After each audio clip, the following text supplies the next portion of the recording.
Today, we're going to be taking a look at some of the most rewarding FNAF fan games I've ever experienced. Whether it's finally mastering a difficult challenge, uncovering hidden secrets, or reaching an unforgettable ending, these games constantly make your effort feel worthwhile. Some of these victories are satisfying enough to remember for years, so let's dive into them. Who is your favorite Five Nights at Freddy's game developer? Maybe it's Mixlas for the amazing Tyke & Sons Lumber Co. Maybe it's Scott Cawthon himself for making the series we all love so much today. My answer should be pretty obvious if you're at all familiar with my channel, and that developer is Garrett McKay, responsible for amazing games I've covered on this channel like Fredbear's Frights and A Bite at Freddy's. He was also a 3D modeler for Pop Goes Evergreen, but he's also responsible for another amazing project, a project I've been asked to cover many times ever since the release of my review of Fredbear's Fright. I'm sure you're all very familiar with Fredbear and Friends Left to Rot, which is the game I will finally be covering in this video.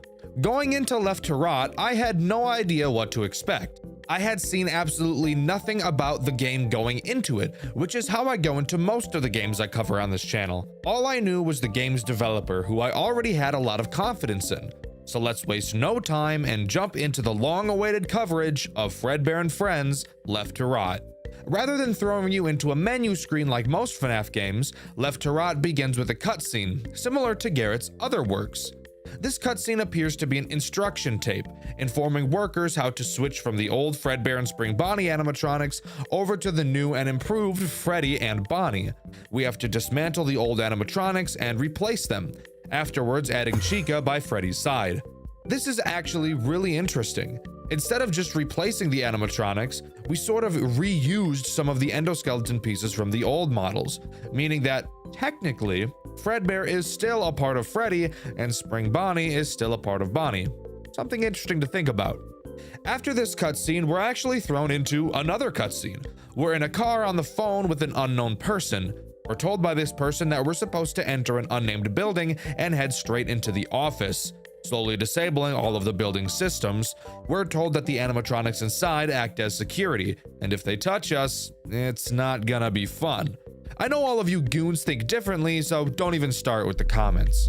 We enter the building and the real gameplay can't begin. On this night, we're in the observatory, and our main goal is to get through each camera and disable their audio and their video. That doesn't sound very difficult, Dxtr. Shut the fuck up. You know full well there's gonna be some animatussies trying to hit us from the back. The three characters trying to grab up on us are Fredbear, Spring Bonnie, and the Prototype. Fredbear is pretty simple. If you see him standing approximately 6 feet away from you, aka close enough to smell his rancid breath, jump under the desk like they're the trenches in World War I and pray to God that his breath isn't the equivalent to mustard gas. Once he leaves, you can pop back up. Spring Bonnie is much the same, only instead of his breath smelling like all the dead fish on Earth, Spring Bonnie's breath smells like ass. Because you know what they say, you are what you eat, and he's eating a whole lot of ass. Did you know back in middle school when all of the kids were saying what they wanted to be when they grew up? Some kids said firefighter, some kids said police officer. This motherfucker right here said, I wanna be an astronaut. I wanna explore booty. Absolutely foul robot. The Prototype is a bit different, however. Just being an endoskeleton, he really doesn't have any meat on the bones, meaning there's nothing for you freaks to grab up on. Usually, my metaphors have to deal with the robots touching us, but after reading some of your feral comments, I get the feeling my metaphor should be the other way around. Anyways, if the endoskeleton is in your office, just flash your light at him and he'll go away. Overall, this room isn't too difficult, but really shows off just how creepy the atmosphere for the rest of the game is going to be.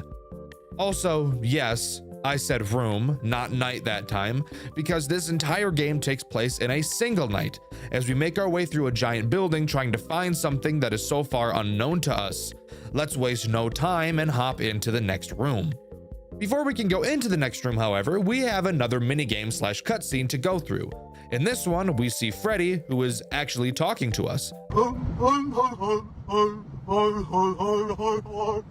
This, by the way, is just another tutorial tape for employees where they're shown how they can remotely control the animatronics while they're on stage.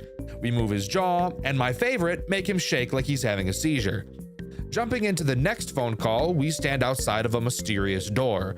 Are your nuts quaking staring at this door? Mine are. We're told that behind that door is a storage room, and that inside there are some items that we need to collect. Entering the room, we grab a few remotes and a larger screen. Not totally sure what these things are. Maybe a camera system? Who knows? Now all we need to do is walk out of this door right here and oh god damn it, of course it doesn't have any power. This is gonna be a survival section, isn't it? Hey, future Dxtr here. He's right. It's a survival section. To prevent this Dxtr from going apeshit feral mode, I'm going to take over this section for him. In this section, we have to charge up the door we need to exit through, while staying safe from Max. Who the fuck is Max, I hear you asking? I have no idea.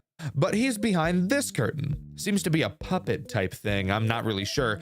As we, slowly as fuck, charge up this door, Max will start making moves, and we have to keep him behind the curtain by flashing our light at him. This room is incredibly easy. Max does not move very fast, and even though the door takes about 2 decades to charge, you won't really ever feel in danger throughout. Going through the dark doorway, we continue. Before entering the next room, we have to interact with yet another tape. This one teaches us how to test arcade machines. We have to play 2 fuck-ass minigames that I hate in order to continue. The first game where you play as Spring Bonnie in space, having to shoot little Bonnies at pizza to defend who the fuck knows what. This game takes so goddamn long to complete. I'm actually getting sick to my stomach even thinking about it. The second game we have to test is an interesting one, to say the least. We play as Sneaky Guy. Who the fuck is Sneaky Guy? I don't know. All you do in this game is run around aimlessly through rooms until the game just shits itself. Thank you, Fredbear and Friends Left to Rot. What a great use of my time. After that, we immediately enter test room 1, which is just a child's bedroom. A little weird why that would be a test room, but we're going to pretend like that isn't incredibly alarming. The guy on the phone tells us that he's not entirely sure what's actually in this room for us to collect. But before he can say anything else, the phone call goes to static and cuts out, leaving us alone for the very first time. Oh shit, guys, I just pissed the bed. Editor, can you bring a mop please and clean up the piss mess all over the fucking bed? Thank you so much. I'm sorry. I know this is such a big pissy mess, but I don't know what happened to me. Usually I'm better at this.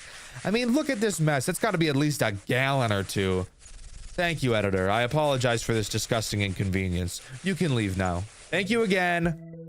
Sorry about that, guys. Let's just talk about the room now. In this room, the goal is to pry open this vent, slowly as fuck. While we're trying to open this vent, we're being attacked by 2 animatronics of which I don't know the names of, so for the sake of this section, I will be calling them Freak Bob number 1 and Freak Bob number 2. Freak Bob number 1 attacks from the door to the room that's in front of you when the night begins. He will appear at random in the doorway, making a sound cue to let you know he's there. All you have to do is quickly whip around and flash him. With your light, not your genitals. Fucking weirdo. You also have to make sure that Freak Bob number 1's toy stays wound up. If you don't, Freak Bob number 1 himself is going to get wound up. Sexual style. And it's not going to be very fun for you. Freak Bob number 2 is pretty much a nerfed version of Freak Bob number 1, being at your closet door instead. If you hear him, flash your light at him and he'll piss off. No toy to crank, very simple. The only struggle to this room is actually not falling asleep while you wait for this slow ass, fuck ass, dumb ass, stupid ass, fuck vent to open. All right, pause. Time for me to cut in. This last Dxtr was supposed to stay calm, but apparently he couldn't do it either. So hi, I'm Dxtr number 3, and I'll be taking over from here. Shoo, now, get out. Thank you. All right, where were we? Oh yes. Once the vent has been pried open, you're safe to crawl through and move on to the next room. Exiting the vent, we see an exit door. But before we get the opportunity to leave this hellhole, we get jumped by some fuck-ass animatronic who knocks us out. We wake up inside of an unknown room with a tape in front of us. Playing it, we find it's one of the tapes heard in Five Nights at Freddy's 3, teaching us how to climb in and out of Springlock costumes. Oh no, this is about to be bad. After listening to the tape, we go over to a Fredbear costume and open it up. Climbing inside, we slowly lower the suit onto our bodies. Once inside, we play the next tape. As the phone guy tells us not to breathe on the spring locks, we immediately start breathing on the spring locks. This is F student behavior right here, by the way. Of course, we die, and now's the time I should say that this is definitely not our player in this cutscene. I say that because after this death, we enter test room 2. Oh boy. Test room 2. How I hate you. In test room 2, the most immediate threat is the toxicity of the room we are in. Freddy, Bonnie, Chica, and Foxy have been literally ripping ass and hotboxing this room for the last 12 years, and without a gas mask, we will soon die because of it. Luckily for us, we have a gas mask. Putting it on decreases our toxicity level, but whenever the mask is off, it will very quickly begin to climb back up. Dexter, that doesn't sound too bad. Shut the hell up. I haven't even started talking about the animatronics in this godforsaken room yet. Let's start with Freddy and Chica, shall we? These two work pretty much exactly the same, with only one small difference.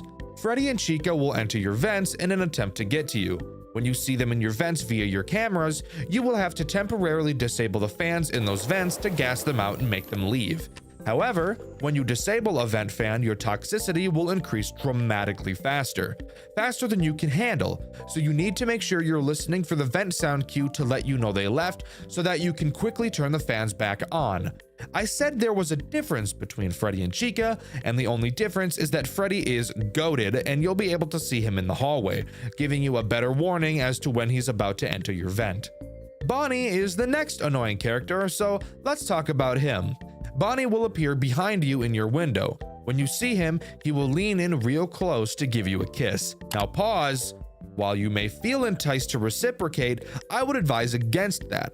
Little did you know, Bonnie doesn't know what a toothbrush is. So unless you're the most disgusting human being on the planet, kissing someone like that probably isn't the best idea. When Bonnie leans in, what you should be doing instead is putting your gas mask on, which scares him away for some reason. Maybe it's because he took the hint that you don't want to kiss him. That's my best guess. But now, we need to talk about the behemoth, Foxy.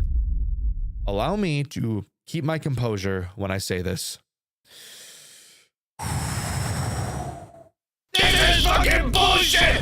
Fuck this stupid ass, fuck ass, dumb ass, bitch ass, dunce ass fox! God damn, I'm gonna give a brother an aneurysm with this dick!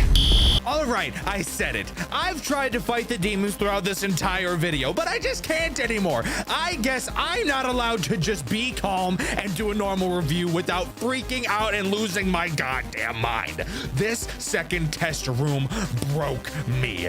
This second test room is the bane of my existence. I cannot stand it. Foxy will appear in your hallway. When he does, you need to shut off the power to your office, which means no checking cameras, no blocking vents, and my favorite, no turning around to check on Bonnie. Why are you doing this to me, game? What did I do to you? Garrett, look at me. Look at me in my fucking eyes right now. What happened to you? What did someone do to you to make you design something so absolutely foul, devious, and soul degrading? I cannot describe how angry I am at this room. You can see my reaction over on my second channel, Dxtr Black. When you have to turn the lights off, you have to do so for such a long time. Enough time to take a nap. Fuck it, right? Why not? And how long do you have to deal with this shit ass cycle for? 6 minutes. 6 soul-sucking fuck-ass minutes. I was so close to ripping out my pubic hair with my teeth while suffering through this horrendous room. 6 minutes doesn't sound like a long time, but trust me, this is the longest 6 minutes I've ever been through, especially when I died at 5 minutes about 100 times. I'm drained, completely drained. I don't know if I can continue writing about this game. I don't know if I can complete it. Not so bad when you listen. You know, maybe if you listen more often, people wouldn't call you butt as fuck. Oh my god, that noise scared the fuck out of me, but I did it. Damn, half an hour on that bullshit. I did it. God, it is real. Thank God. I thought I'd never escape that bullshit. Oh my god, this is making me want to go outside and appreciate life. Fuck FNAF, fuck YouTube, I need to be out in nature. No, actually, scratch that. Women are outside, and women are scary. Let's stay inside where it's safe and no woman would ever go. And continue. to the next cutscene. The next cutscene has us learn how to clean a fursuit, something Cord Kitty should have taken notes on. Freaky fuck. After cleaning the suit, we're thrown into the final test, which is unironically my favorite section in this entire game. During this final test, we have to send what the game calls the suit into the office. This suit will move around the cameras, and whenever we see him without his eyes glowing, we need to press the return button. After doing this about 5 times, the final test is over. Congrats, you've just beaten— Nah, I'm just fucking with you. Of course there's more than that. On top of the suit, we have a few other threats to deal with. Let's start with the Lil Bonnie. Side note, I know these guys have actual names, but I think Lil Bonnie sounds better, so kick rocks. Lil Bonnie will occasionally pop into your office. When he does, all you have to do is use the jumper cables on your desk to shock his nipples and scare him away. Lil Freddy is probably my favorite character in this entire game, however. He will occasionally appear in your window. You'll notice a piece of paper on the window as well. When you see Lil Freddy, you'll have to move the paper to cover his eyes so he can't see you, confirming that Freddy has no object permanence. Lil Golden Freddy is the last character to talk about. He can jump in front of your cameras, fucking them up. And when you see him doing this, all you have to do is reboot the cameras and it's GG easy. After moving the suit successfully to the office, the power goes out, and it looks like Golden Freddy appears in front of us. We try desperately to use a remote control to shock him, but it doesn't work. He lunges at us, cutting to black. We cut back to see the bathroom camera from Five Nights at Freddy's 1, and Golden Freddy waving us into the female restroom for some reason. A little bit of a creep freak, if you ask me. Shortly after, he kind of just stares at the camera all weird like, before we're shown we got the tragic ending. Endings? Oh no. So, in my playthrough on Dxtr Black, for some reason I never got the other endings. I have no idea why. I have no idea what's wrong with me, but don't worry, I'll cover them here. Just know that from this point forward, all the footage you will see is from Dice Games. Thank you for actually completing this game, Dice, like I didn't do for some reason. Before I cover all the endings, I need to quickly talk about Insane Mode, found in the Extras menu. It's a much more challenging version of Test Room 2, which, fuck that. No way in hell I'm even thinking about touching that bullshit, and I didn't on my playthrough on Dxtr Black either. Maybe that's the reason I never got the other endings. Anyways, after beating Insane Mode, we're greeted to what looks to be Freak Bob number 2 from Test Room 1 lying on the ground. The guy on the phone apologizes and says that they will soon go after Afton. We're shown a piece of paper that reads the following. Experiment number 3 notes. Experiment number 3 tests the binding effects of the high energy substance variable to surfaces larger than those in experiments 1 and 2. As the surface variable increases in size, the energy output decreases only slightly. The surface tested on for this experiment was the Mouseki version 2 animatronic. It is unknown whether the results were influenced by integrated motor components of the surface. 2 more experiments will be necessary to evaluate for bias. Experiment overall successful. More details in the experiment log. As some people are aware, Garrett McKay's games are connected. In this note is a reference to Mouseki from Fredbear's Fright. It appears that Freak Bob number 2 might actually just be an earlier version of Mouseki. Now, back to ending grinding. Going all the way back to the phone call before the storage room section, if instead of going straight into the storage room like I did, you instead can turn left and you'll find a safe. Inputting the code 321975, the safe will open and you'll be able to take a small remote out.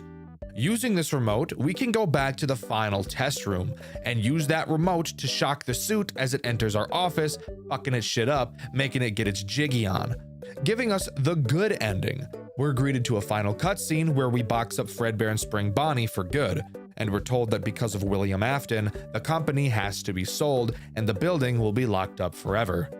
Now's the time where I need to talk about Custom Night. Usually I never talk about custom nights in my reviews, but the custom night in this game is actually very important. There are several pre-built custom challenges that give fun rewards like in FNAF 2, but the all 20 mode is the challenge that's really important. So let's go over how everything works.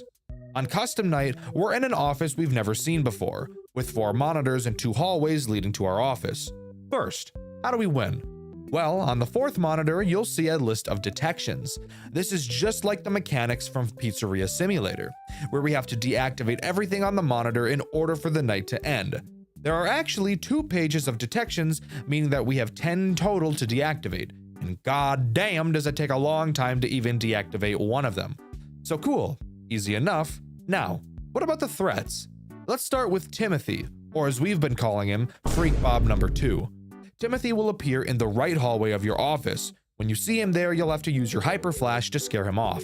Next up is the prototype. He's pretty similar to Freak Bob number 2. He will appear in the left hallway of your office, and instead of using the hyper flash, you'll have to shine your light at him until he decides it's time to goon again and leaves. Next on the chopping block is Roger, aka the Freak Bob number 1 toy. He just kinda chills on your desk. Keep him wound up to stop him from chomping on that delectable tush you've got. The suit is next. He appears on your 3rd monitor, which has 2 cameras. If you ever see him on any of them, you need to press the advance button to make him run away like a little bitch. Next up is Jeffrey, or as we've called him, Lil Freddy. Lil Freddy will appear on your 1st monitor, which has 4 cameras. If you see him on one, you need to make that camera go to static so he doesn't see you. Remember, he has no object permanence. Barry is up next, aka Lil Bonnie. He'll appear on the 2nd monitor. It'll be kind of hard to see because of how dark it is, but when you do see him, you need to shock his nipples again. That gets his rocks off. And finally, we have Lewis, or of course, better known as Lil Golden Freddy. Lewis can appear on any of your monitors, and when you see him, you need to reboot it as fast as possible, making him probably the most annoying character in all of Custom Night. The combination of all these characters together is brutal. You will barely have time to do the tasks you need to complete this night. I, of course, have not beaten all 20 mode because I value my sanity, but to anyone who has beaten this like Dice Games, congrats because this is nuts. After completing 720 mode, you unlock access to a final minigame. You play as a character in black inside of one of the pizzerias. You turn off the power to the building and get inside of a Fredbear costume and go to the office to, quote, find the intruder. Once in the office, you grab the security guard and drag him away, giving us the getaway ending, with text displayed on screen stating no one will believe him. We also get a little creep shot of a foot that I know you guys are wanting to give a quick lick. Don't even lie. I actually have a small theory that this minigame shows what really happened in the final test room of this game. When the lights went out, whoever was in that suit that we were trying to get to the office gets to us and drags us away. But because we pick up that special remote, we were able to shock him and stop him. But that's just a theory. A gay theory. Thanks for watching. But with that, that's all Fredbear and Friends Left to Rot has to offer. I thought this game was crazy cool. I think I still like A Bite at Freddy's a little bit more, but holy crap, this game is amazing. Despite my fucking hatred for Test Room 2, I can put that aside and appreciate the amount of work that was put into this game. I've covered a lot of games made by the developers in the Five Nights at Freddy's Fanverse initiative. I've covered the fantastic Joy of Creation made by Nixon, the famous Five Nights at Candy's by Emil Mako, and I've covered the gorgeous One Night at Flumpty's by Groomer Jonachrome. For the most part, I've enjoyed all of these games, but there is still one game in the initiative I have yet to cover, Pop Goes by Kane Carter. Another incredibly well-known FNAF fan game with a lot of people having a sweet spot for it. Today, I'm here to find out why. Stick around because I've got a lot to say about it. As mentioned, Pop Goes was created by Kane Carter and was released to the public on June 26, 2016. Immediately, it got a lot of recognition, with FNAF fan games definitely being popular at the time, but it was still new to find a game that remotely matched the quality of the originals. And Pop Goes 100% did. The game shares lore in continuity to the official Five Nights at Freddy's games. However, it does retcon everything FNAF 4 onwards, meaning in order to understand the lore, we have to think only about FNAF 1 through 3. With that key detail out of the way, let's get all around the cobbler's bench and right into Pop Goes. A lot of FNAF fan games like to have an opening cutscene, but not Pop Goes. This game will already get you on your toes by not even showing you the standard newspaper, just jumping right into night 1, wiping its balls all over my forehead. Fantastic. Something you'll notice immediately is the way that Pop Goes handles the office. It's honestly probably the coolest office I've ever seen come out of a FNAF game. It actually comes out of this game harder than you gooners come out of the closet. While in the office, which is hard to even call an office honestly, you will be able to look 360 degrees all around you, with 4 different directions to look in, all serving a different purpose. Although I will admit one of them doesn't really have any reason for existing, but we'll get into that later. Starting directly in front of us, we have our cameras, which are controlled by our phone, and some colorful buttons. Since this is where we'll be spending most of our time, I'll talk about this a bit later. Turning to our left, we can actually see one of the animatronics, and it's at this moment it becomes apparent that we are not in an office, but are rather just in a giant ass room in the restaurant. This character's name is Blake the Badger, but he's harmless on this night, so as I've already said multiple times, we'll talk about him later. Turn left again to look behind us, and we'll be able to see the actual fucking stage where all the characters are. Holy shit, my butthole just puckered and my penis just retracted up inside of my body. We are literally constantly next to almost every animatronic in the entire game.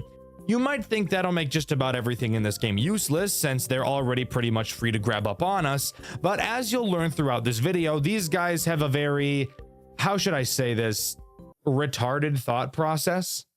Finally, turning once more to the left, we can see a window to the parking lot with a bird character standing outside. We'll talk about what he does later, but for right now, I want to talk about what actual purpose this window serves.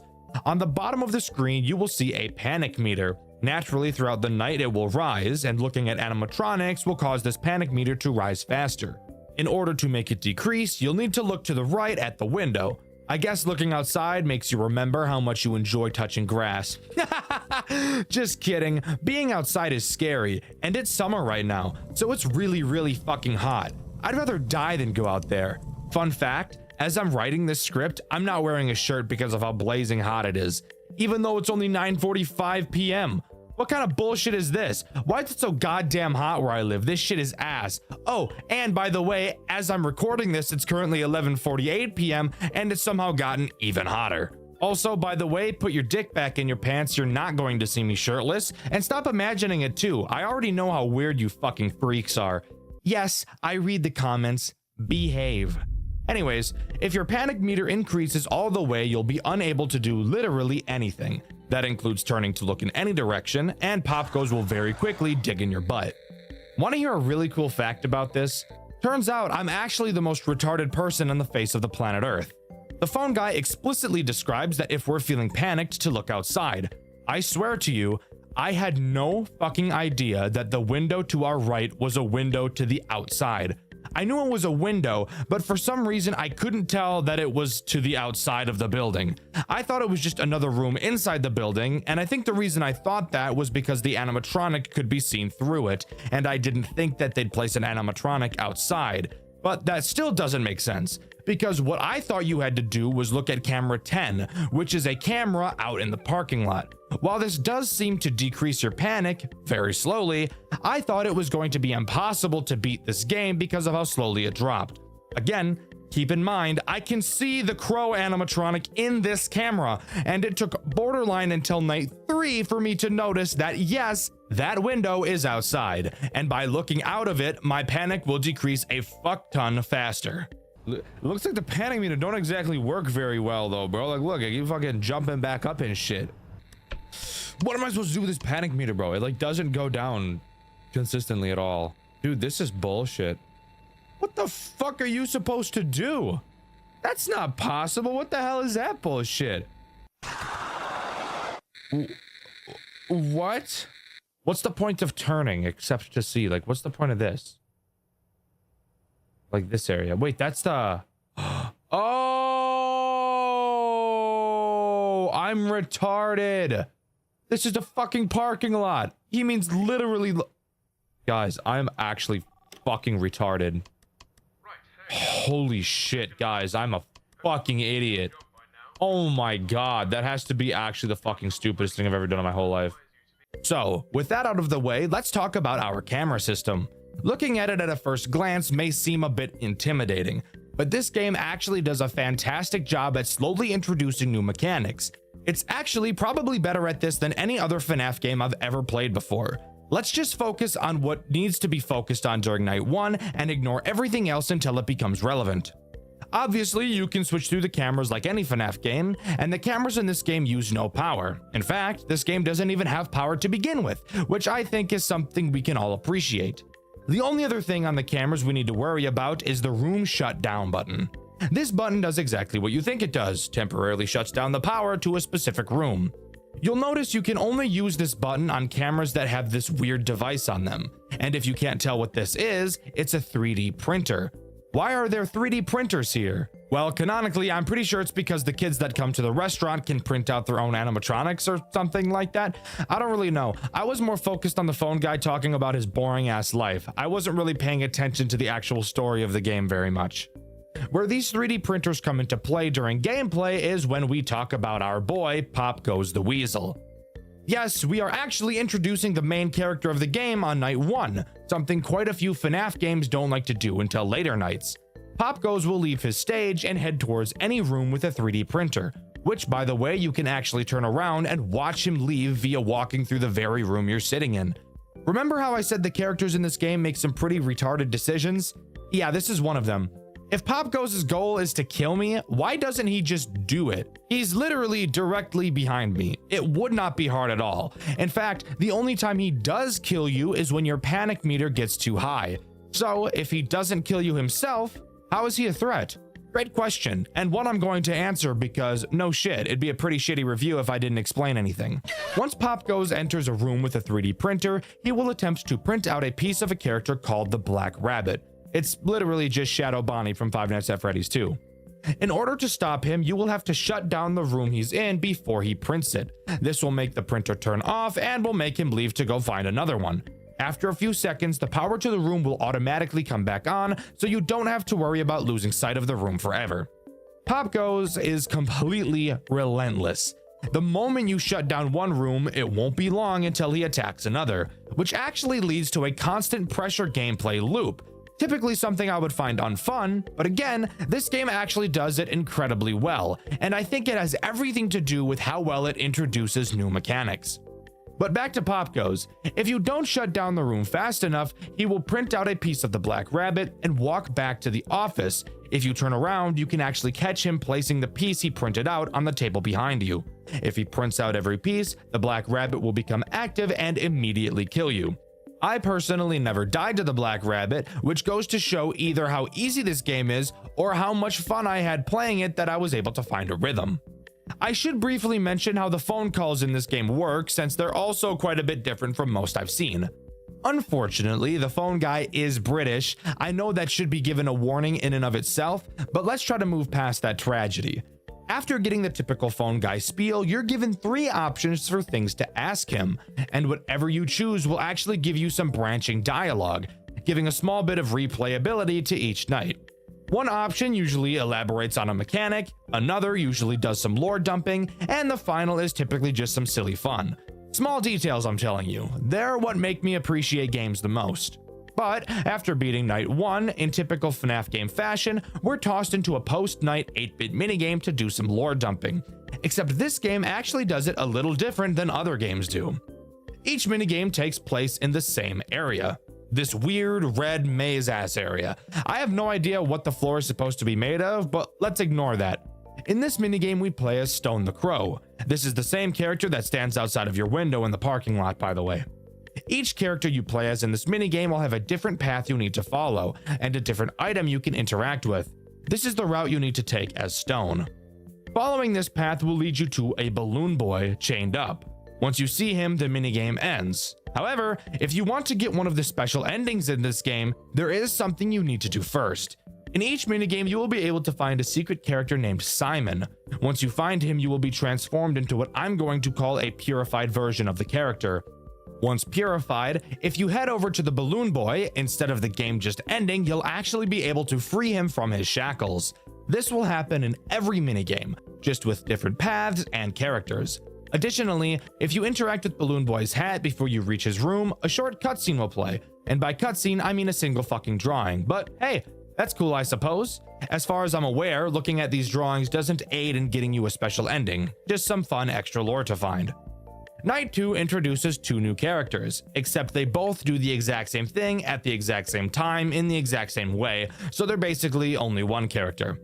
Those characters being Saffron and Sarah the Squirrels, aka this game's gooning material. Get your Jergens out, or just use your hand if you have foreskin because your parents don't love you. Saffron and Sarah, like Pop Goes, can be seen on stage directly behind you. They too would prefer to do something incredibly complicated and retarded rather than just blow your back out from behind like any normal attacker would do in this situation. They introduce a new mechanic, your vents. As I'm sure you could guess from me saying that, these two travel through your vents in an attempt to drop down on you and sit on your face, which is exactly why I never stopped them. Anyways, you can toggle your vent camera on a majority of cameras around the building. Think of the map as a big roundabout these two have to go around. They start in camera 8, then go to 6, then 3, then 1, then 2, then 5, then 7, and finally arrive at your office. So you have plenty of time to stop them. But be warned, once they travel into a new vent, they will never go back under any circumstance. So really make sure you stay on top of them. Personally, I'm into femdoms, so I prefer to be on the bottom of them, but that's really not important. When you spot them in your vents, you must turn on your vent heater, which will cause lasers of all things to shoot down in the vent, blocking their path. The phone guy tells you that these lasers will stay on for 1 minute, except this game has a crazy twist, and the twist is that he fucking lied. The lasers actually only stay on for 9 seconds. Not 10, 9. Fuck me, I didn't want to see a nice round number anyways. Don't fret, you don't actually have to keep track and count in your head, as on your cameras a heat symbol will appear whenever your lasers are active, meaning that as long as you know how to use your eyes, you'll always be able to tell whether or not your lasers are on without constantly having to toggle vent to check. Kane could have easily not put this heat symbol in the game, and without changing any mechanics, it would have made it a fuckload more difficult. But Kane cares about video game balancing, and I really respect him for that. If the squirrels get all the way through the vent, they will appear in the vent directly above your head. If you look up, you'll be able to see them peeking down at you.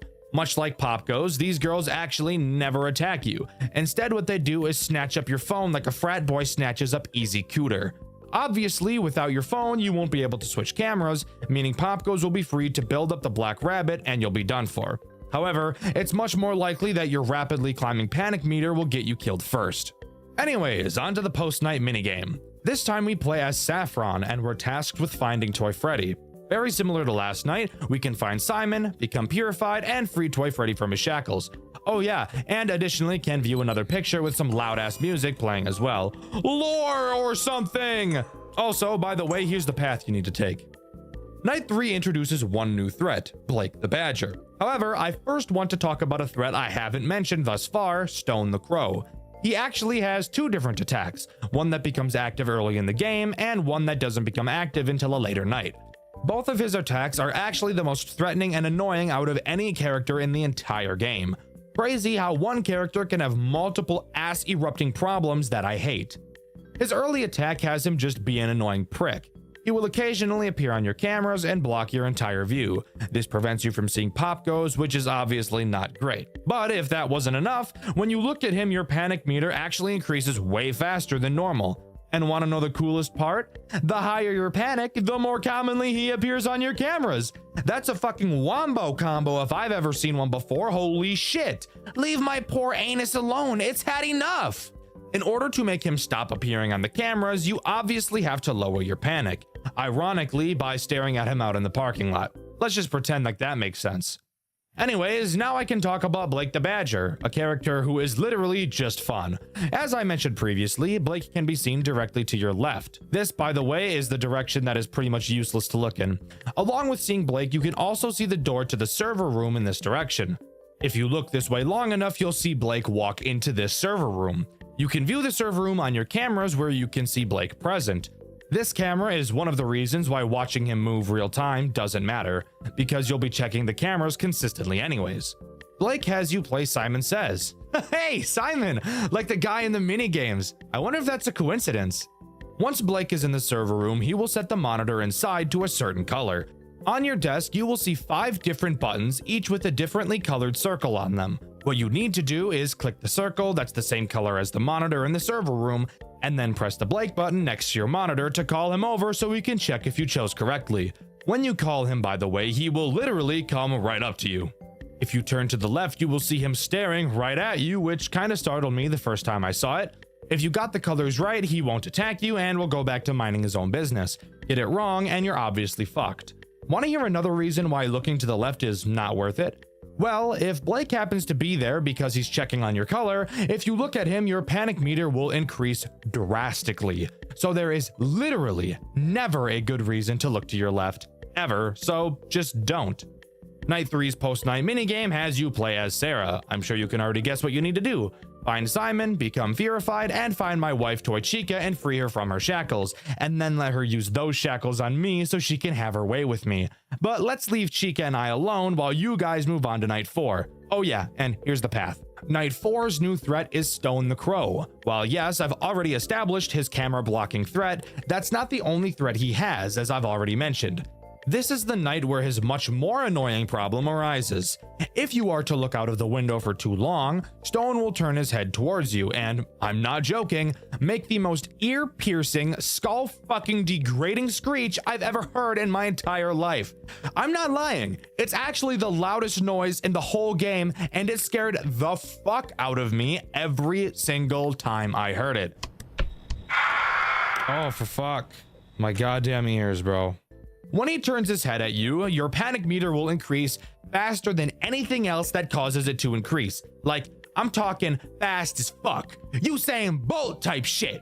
Obviously, turning away will cause him to stop staring, and you'll be able to look at him again to decrease your panic that he so rudely increased. This does bring up an interesting dilemma and will force you to come up with a new strategy when playing. You know that looking out the window for too long will cause him to look at you, but you also need to keep your panic empty so he doesn't appear on the cameras. So you need to figure out a proper way to both deal with Pop Goes, the squirrels, and Blake, while also looking out of the window frequently enough to not cause Stone to look at you, while also keeping your panic meter completely empty so he doesn't appear on the cameras. Because once your pattern breaks, it will be very difficult and stressful to get yourself back on track. Night 4's post-night minigame has you play as Blake. Here's the path you have to follow to get to Mangle, but remember to find Simon and purify yourself first. I'll never understand the attraction some people have to Mangle. I don't even see how sex with her would be fun. She's a fucked up mess of wires. Even if you could figure out how to get it done, you'd borderline have to be a contortionist in order to not get yourself injured while doing the deed.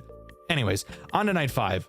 Night 5 doesn't introduce any new threat, just being a harder version of Night 4, so I'll use this time to talk about Simon and how he appears in the nights.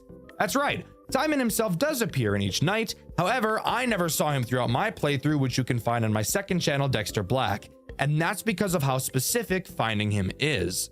Each night he will appear in a certain room at a certain time, only for a few seconds, which is why I never saw him. When you find him, you will need to click on one of your Simon Says buttons that corresponds to the color of his eyes. When you do, he will say something to you. I guess it being Simon Says wasn't a coincidence after all. On Night 1, he will appear in the arcade's vent camera at the 526th second of the night. That's right, it's actually that specific. His eye color will be red and he will say the following. Simon Says. On Night 2, he'll appear in the birthday room camera at the 116th second. His eyes will be pink and he'll say the following. Keep vomiting me. I'll tell you everything. On Night 3, he'll appear in the parking lot camera on the 472nd second. His eyes will be blue and he'll say this. Oh, brother. He must be so fond of him. On Night 4, he'll appear in the staff room at the 342nd second of the night. His eyes will be yellow and he'll say the following. Do you think you know who he is? The truth is behind this door. And in Night 5, he'll appear in the hallway camera at the 273rd second of the night. His eyes will be green and he will say this. He doesn't want to remember. We can help him tomorrow. Overall, a pretty cool bit of extra lore in a very fun and interactive way. Again, I'm in love with little details like this. Also, here's another fun fact. If you stare at Simon's screen in the extras menu for too long, your game will crash, so that's pretty cool. Anyways, onto the post-night minigame. Here you play as Pop Goes. Here's the path you have to take to find the worst FNAF character ever designed, Toy Bonnie. And as always, don't forget to find Simon and purify yourself. God, I fucking hate Toy Bonnie. He's the main reason why Five Nights at Freddy's 2 sucks as much dick and balls as it does.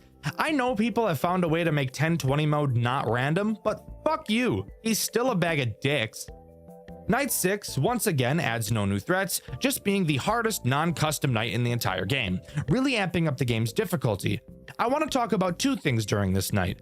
This game does probably the best job I've seen at making a challenging experience without being frustrating, janky, or awkward. This night is definitely hard, requiring you to be precise with your mouse, quick with your thinking, and requiring a lot of nerve control throughout. But never throughout my playthrough did I feel like the game was unfair or that there was too much RNG involved. This game is a perfect balance of challenging and engaging. I've truly never seen another FNAF game pull it off as well as this game has. Additionally, Simon can be found on this night as well. I didn't talk about it last night because the way you find him in this night is without a doubt one of the coolest things in the whole game. He'll appear in the station on the 273rd second of the night. You might be wondering what the station is, and the station is literally the room you are sitting in. Simon will appear on the table directly behind you. He leans in so close you can feel his breath on the nape of your neck. It might turn some people on, but it personally makes me feel a bit uncomfortable. Anyways, his eyes will be white and he'll say the following. You wanted to save her, and I will make his wish come true. Thank you, Strix. If you've done everything correctly in the post-night minigame so far, you'll be put into the 6th night post-night minigame where you play as the Black Rabbit. Finding Simon, you'll realize he looks different, appearing to be glitching as the purple guy, and upon purifying, you seem to become Spring Bonnie, implying that either Simon has been William Afton the whole time, or that Pop Goes has been trying to construct William Afton the whole time. Continuing forward, you find a man and kill him. This man being Fritz, or Jeremy Fitzgerald, the phone guy who's been talking to us throughout the nights. Hold the fuck up. The phone guy has been Jeremy Fitzgerald, aka the person we play as in Five Nights at Freddy's 2. Again, keep in mind that anything that happens in the official FNAF games from the 4th game and beyond are not canon in Pop Goes. Throughout the game, Fritz talks about an accident he had at Freddy's, never going into specific detail as to what it was. I'm going to take a guess he was either the Bite of 87 victim or the Bite of 83 victim, since he also mentioned that he used to work for Freddy's. You might think that it can't be the Bite of 87 because we already know that that was a child, and Fritz mentions that the accident happened when he was a teenager.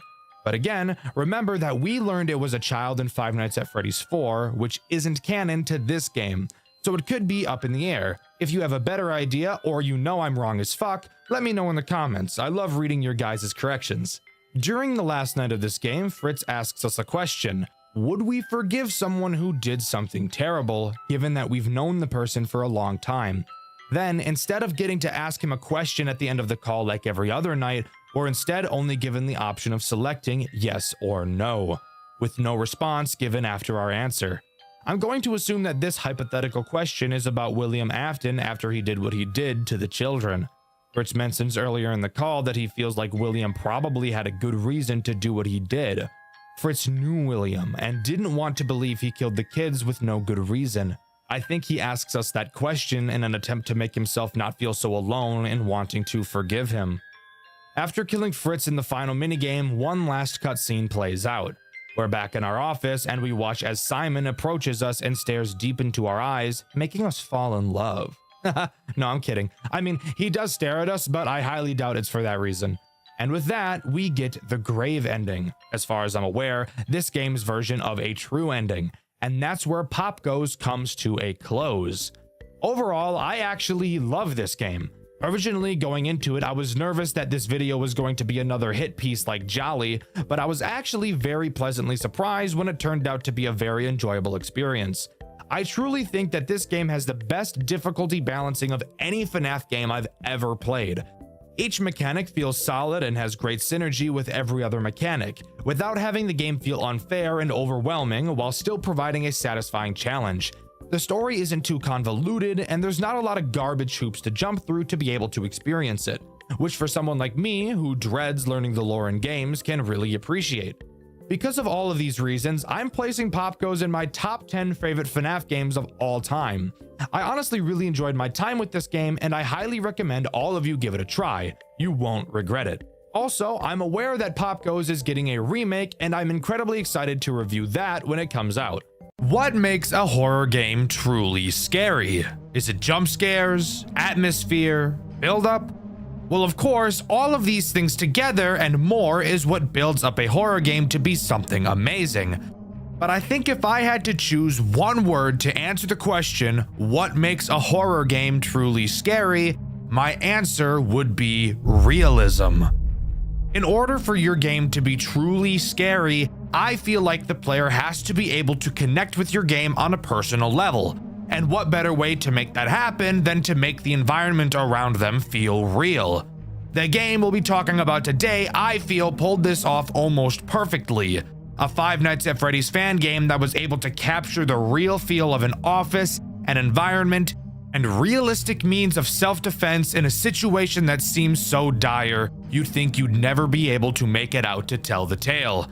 The game we'll be covering today is Freddy's Reanimated, the most realistic FNAF game ever made. Reanimated does not begin like most FNAF games tend to. This game opens to a dark void. We're told that when we die, we will be brought back to this void and that we won't be remembered. However, if we are to be remembered, what is the name we'd like etched into our headstone? And it's here where we can actually choose a name for our character. Afterwards, we're booted into the menu where we can begin the game. As the game begins, we're given a pretty eerie opening cinematic, something pretty uncommon with Five Nights at Freddy's games.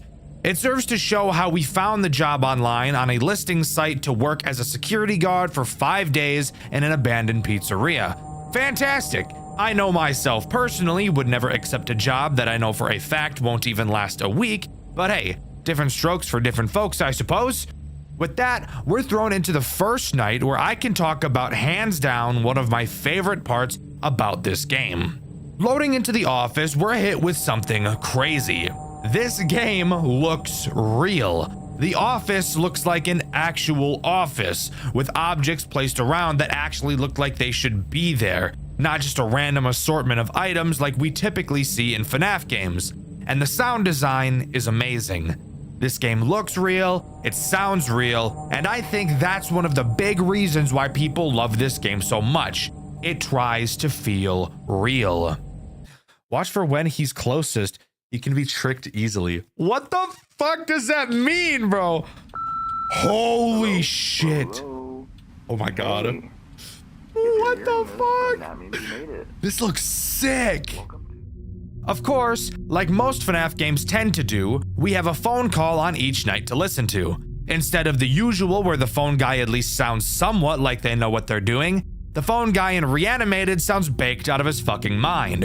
Speaking of which, the only reason we have a security guard job right now is because the place is being demolished soon. So we don't want any funny business going on at night. He tells us the basics of our camera. Who cares? That's my job. What he does say that's actually of note is that the building we're in has been abandoned for over a decade. And the only reason we're watching over it now is because the building is about to be demolished. And for some reason, they're concerned about funny business going on because of that. I have no idea what funny business is supposed to mean. My first guess was people breaking in to steal something, but then I thought, well, that doesn't make sense. People could have been stealing from this place for the last 10 plus years. Why would they all of a sudden decide they needed to do this now? Maybe it means graffiti, but the place is being demolished, so who cares? This is such a weird thing to latch onto, but I just feel like it's strange to mention this now. And it does actually bring up a good question. Why would you hire someone to guard a building that won't exist in 5 days? But you never hired a guard for the past 10 years that it was abandoned. It almost makes you wonder if they were expecting something to happen. And maybe that's why they're demolishing it.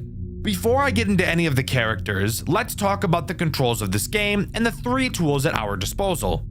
You can only look in 2 directions in this game, at your computer and at your door and window.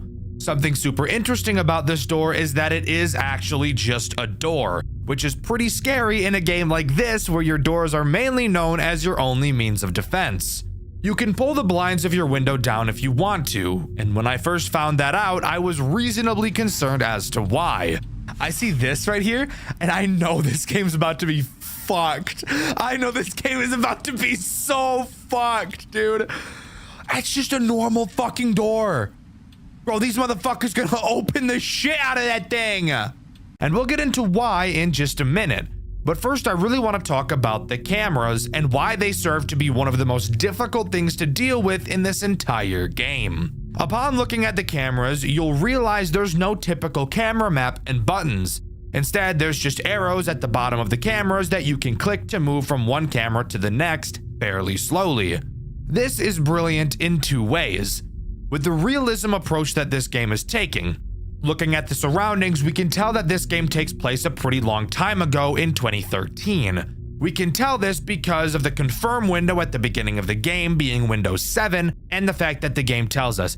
But I just wanted to seem cool by pointing out that I knew what the Windows 7 UI was. Shut up. And yes, 2013 was a long time ago. I know for some of you it may not feel like it, but it was 12 years ago. That's older than some of my audience who, let's be honest, really shouldn't be watching my videos. Mom and dad, monitor your kids, fuckhead.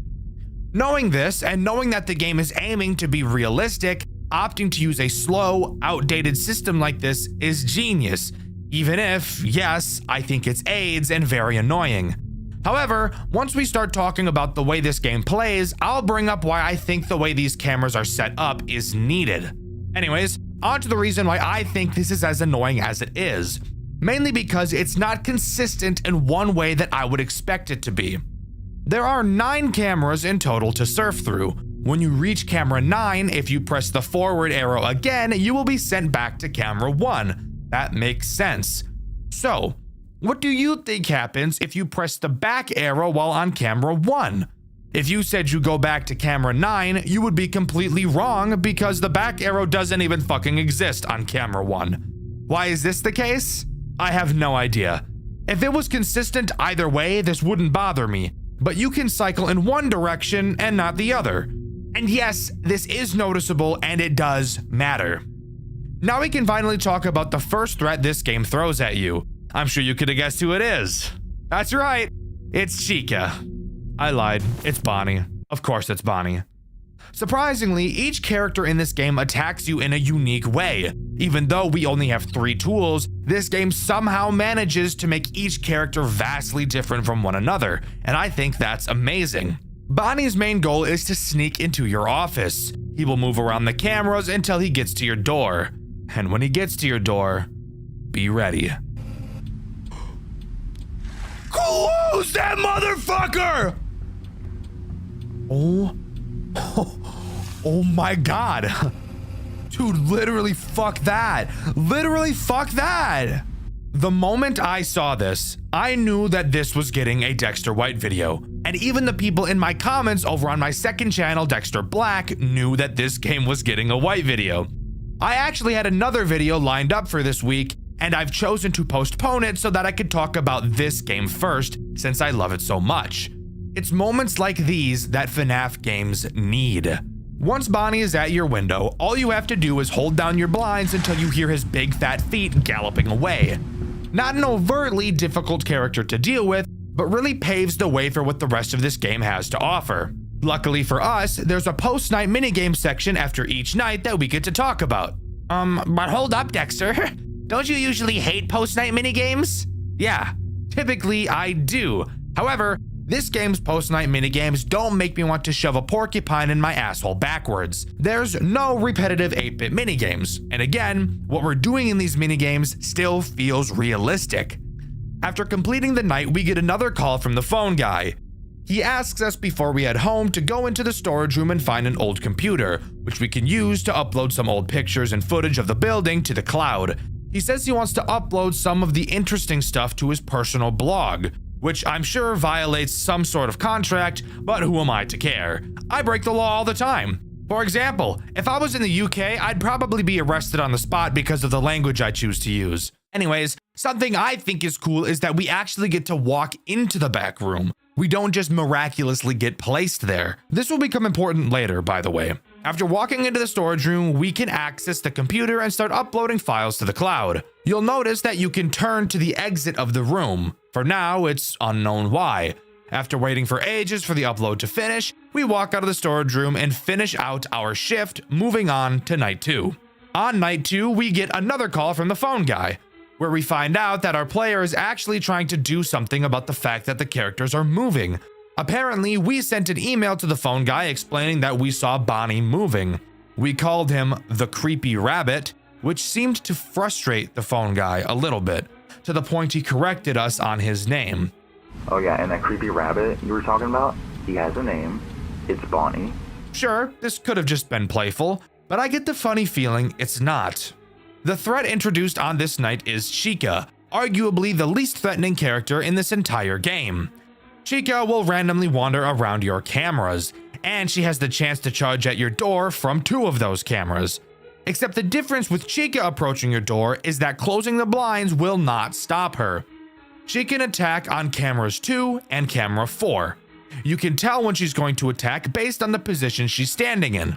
On camera 2, she'll be very close to the camera, and in camera 4, she'll be on the very left side of the camera. When she is in either of these 2 positions, you will need to use the flash button on your cameras to flash said camera and scare her away. You may be wondering why there's a flash on these cameras.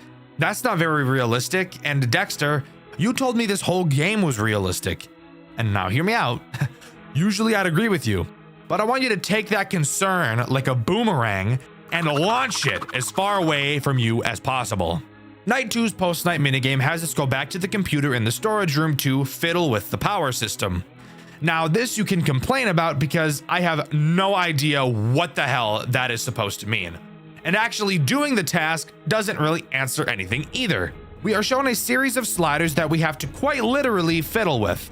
Apparently doing so will reset the power. How do you tell you've put the sliders in the correct spot?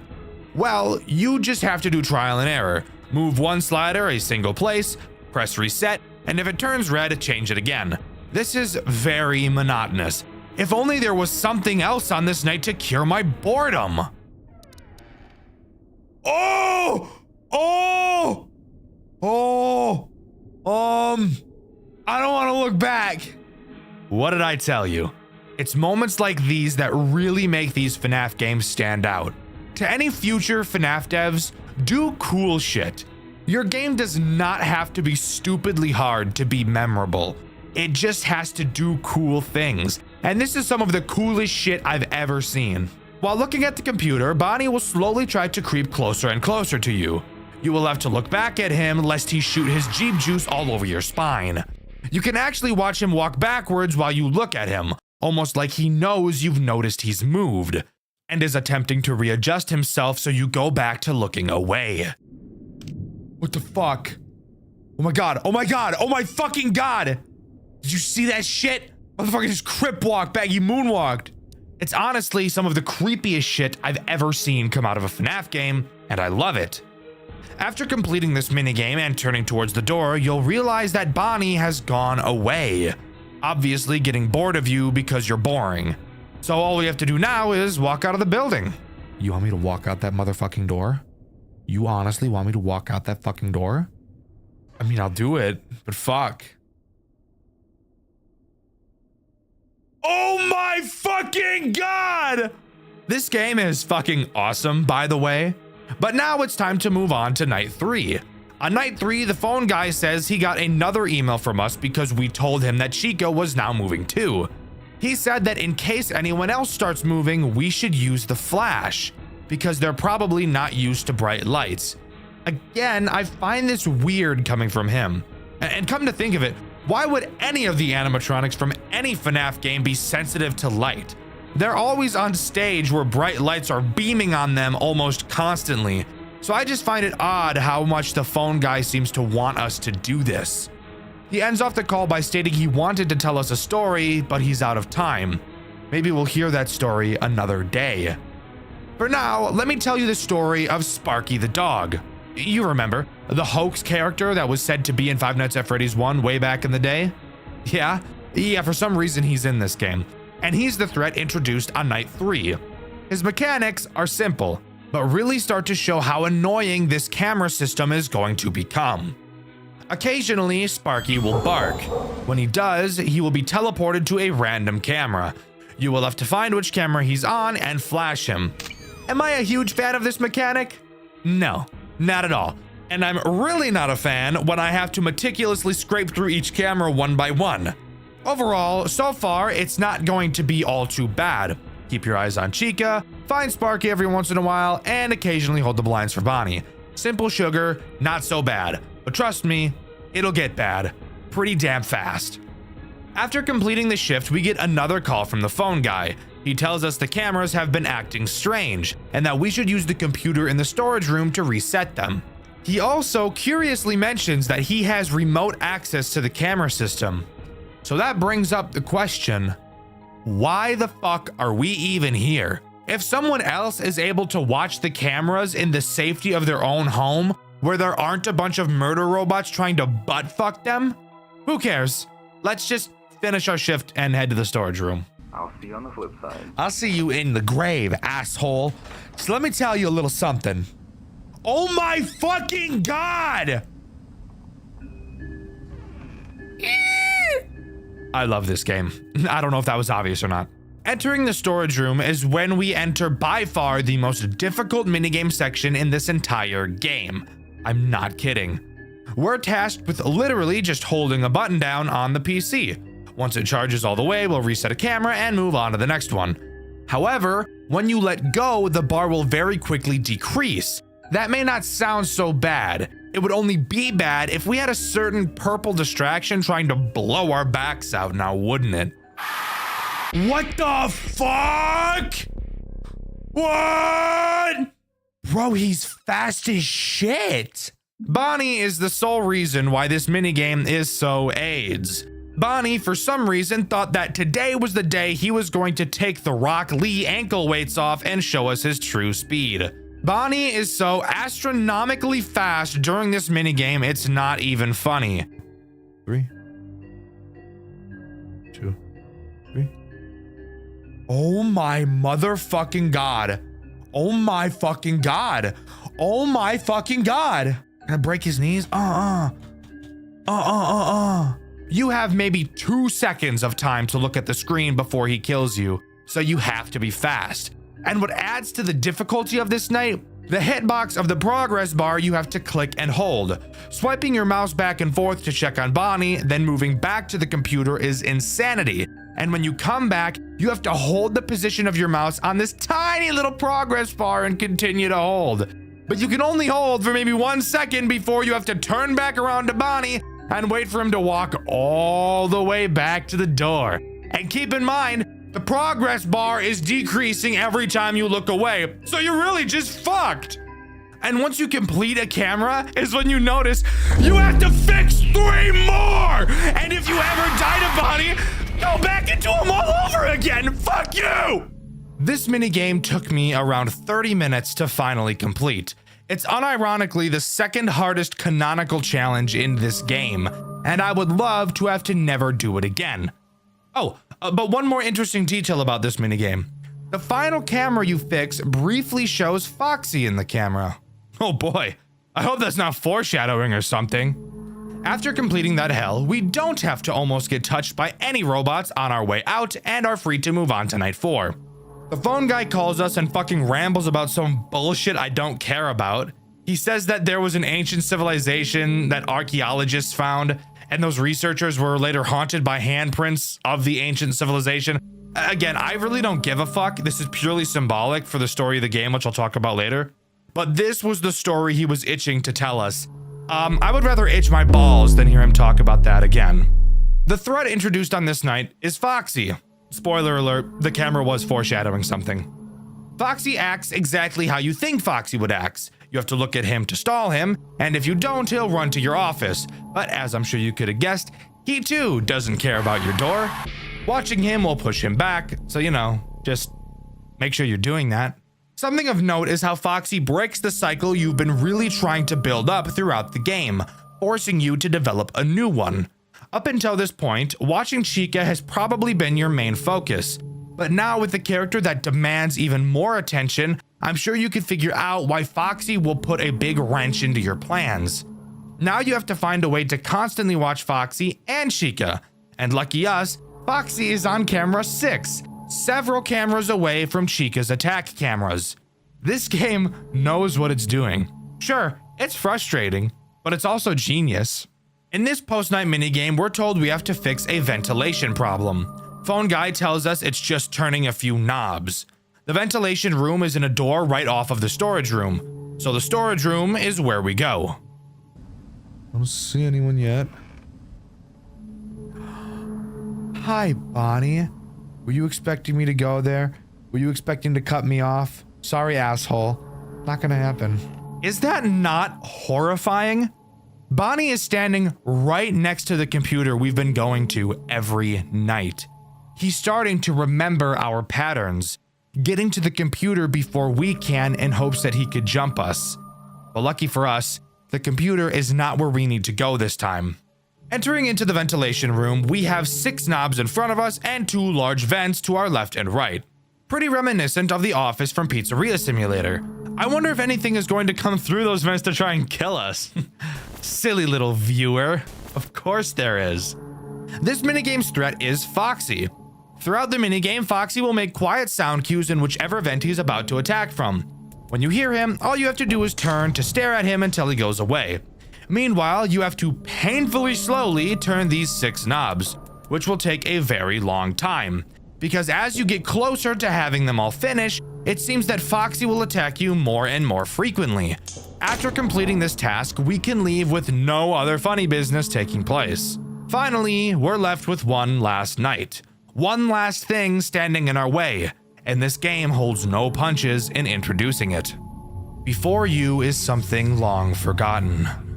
Something that was once loved and cherished, but now it lies broken.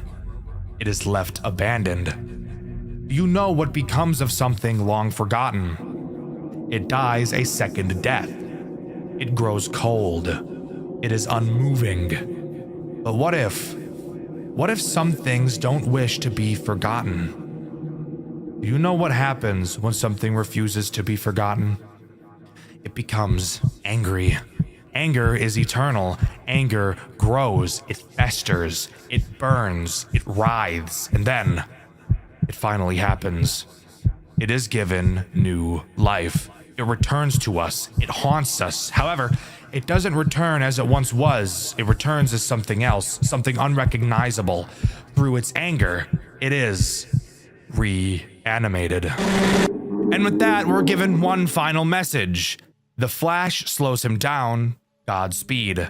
When I first read that message, it gave me chills for some reason. It's like just by reading that, I knew what I was about to experience.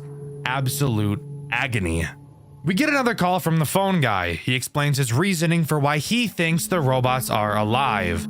He thinks they're angry that they've been forgotten about and left abandoned for years, and he couldn't be more right. Night 5 introduces Freddy. Holy fucking shit, Freddy. Freddy is by far the most dangerous character in this entire game. When Freddy moves forward, he will never move backwards. And once he gets to your office, it's over for you.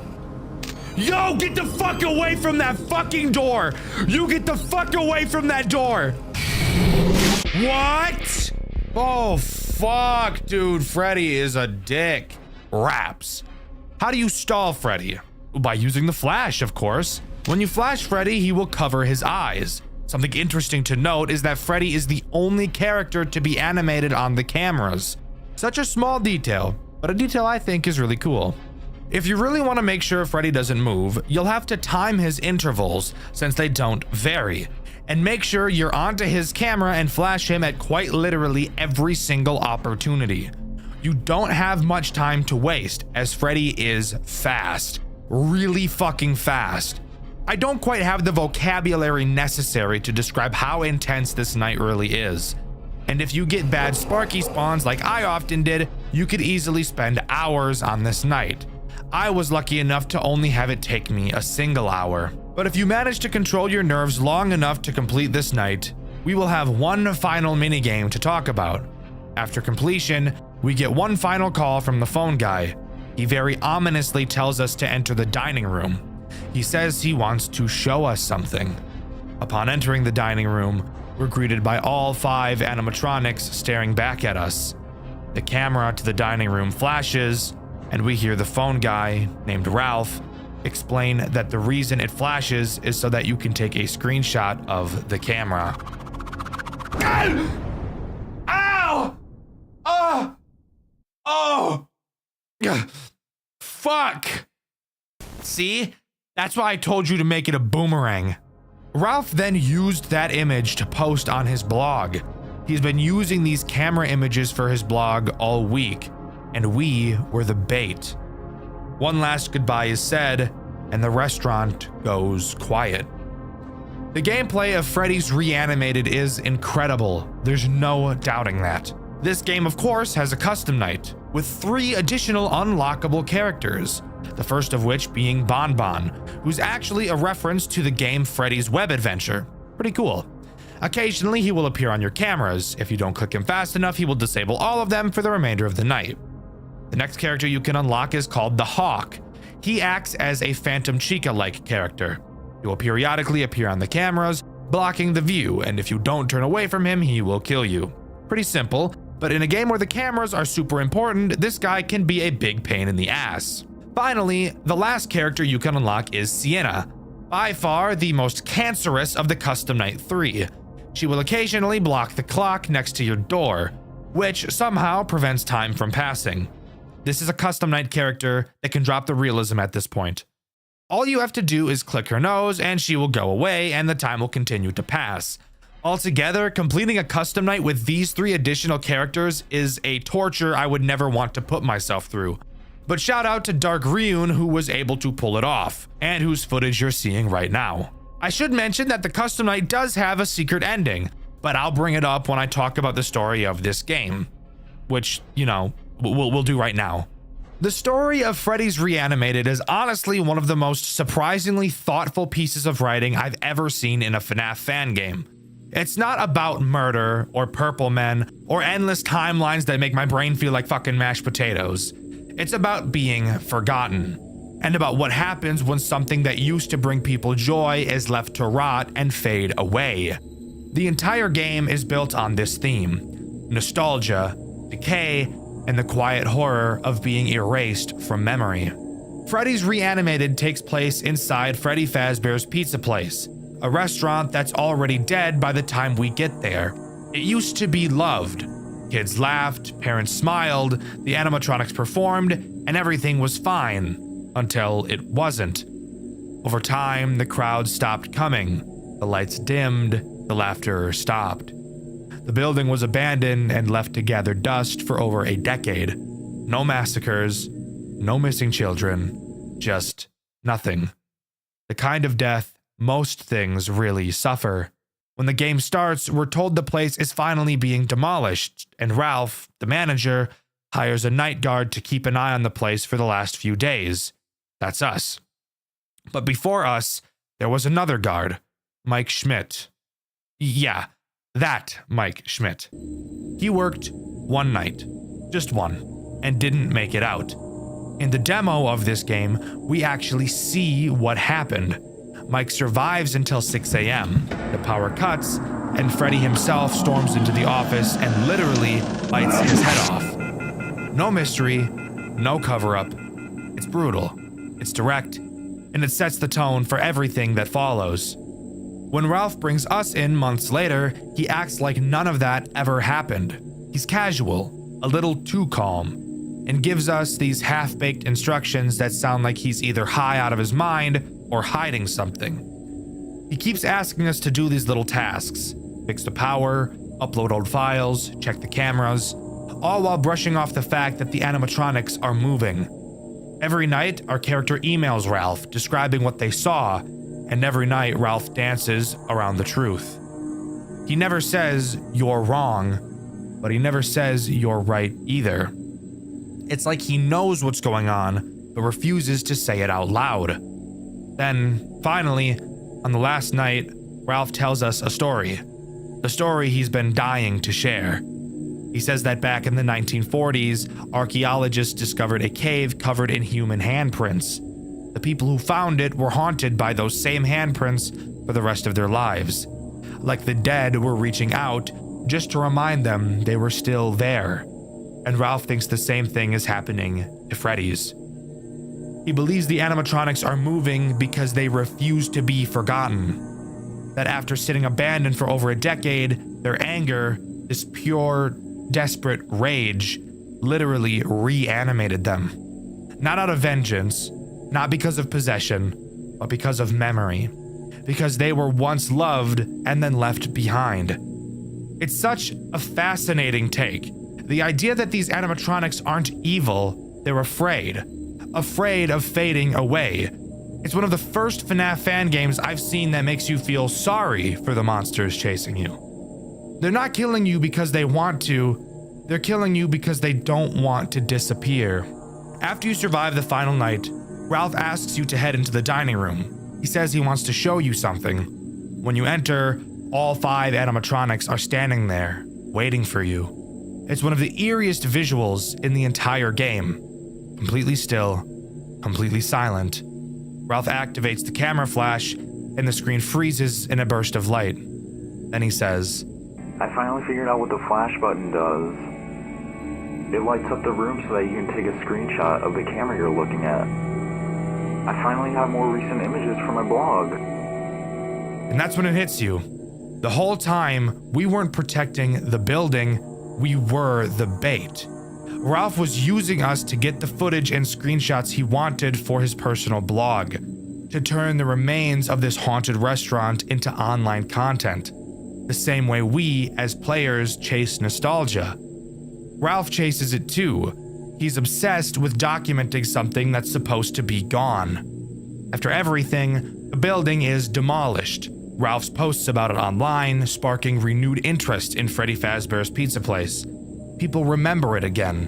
The animatronics, those same restless spirits that didn't want to be forgotten, finally get what they wanted. They are remembered. And then they rest. The player gets their paycheck. The story ends not with a scream, but with silence. It's such a powerful way to close things out. Freddy's Reanimated isn't about surviving animatronics. It's about the fear of being erased. It's about what happens when the world moves on and leaves you behind. Even the custom night ending reflects that idea. Mike Schmidt's death is written off as a bear attack. Just a tiny headline, nothing more. And Freddy Fazbear himself, lying in the rubble, surrounded by everything that used to be alive, now just forgotten scraps of metal. For a game that's meant to be realistic, it's ironic that the story is one of the most human I've ever seen in this genre. Freddy's Reanimated isn't just the most realistic FNAF game ever made, it's one of the most real stories the community has ever told. Would you like to hear one last interesting piece of information I have to share? There is a secret in this game up until this point. As far as I'm aware, nobody has ever found it, and I can guarantee you've never seen it before. A secret so rare that the chances of finding it exceed luck that no human has ever had. And I want to thank City, the author of the FNAF Fan Game Wiki, for providing me with this information and allowing me to share it with you guys. We know that Michael got bitten and killed by Freddy, but did you know you can actually see Michael's corpse inside of the game? You just have to be incredibly lucky. To start, you must have already beaten the main game. No custom night completion is necessary. Then you have to restart the game from night 1. Before completing night 3, you will have to die at least 5 times. Then, upon beating night 3, when entering the hallway, there's a 1 in 10,000 chance to see the corpse. Slight gore warning, by the way. This is probably the most realistic looking gore I've ever seen in a FNAF game. If you can pull all of that off and get more lucky than any human on Earth, this is what you will see in the hallway. Truly some of the scariest shit I've ever seen. But there you have it. That's everything as far as I'm aware that Freddy's Reanimated has to offer. Overall, this game is one of the coolest experiences I've ever had since starting this channel. I don't think this game is nearly my favorite. I think I like Juniors and Banshee just a little bit more, but it's definitely close. The atmosphere, the sound design, the game design are all borderline perfect works of art. When you think of the typical Five Nights at Freddy's game formula, what usually comes to mind?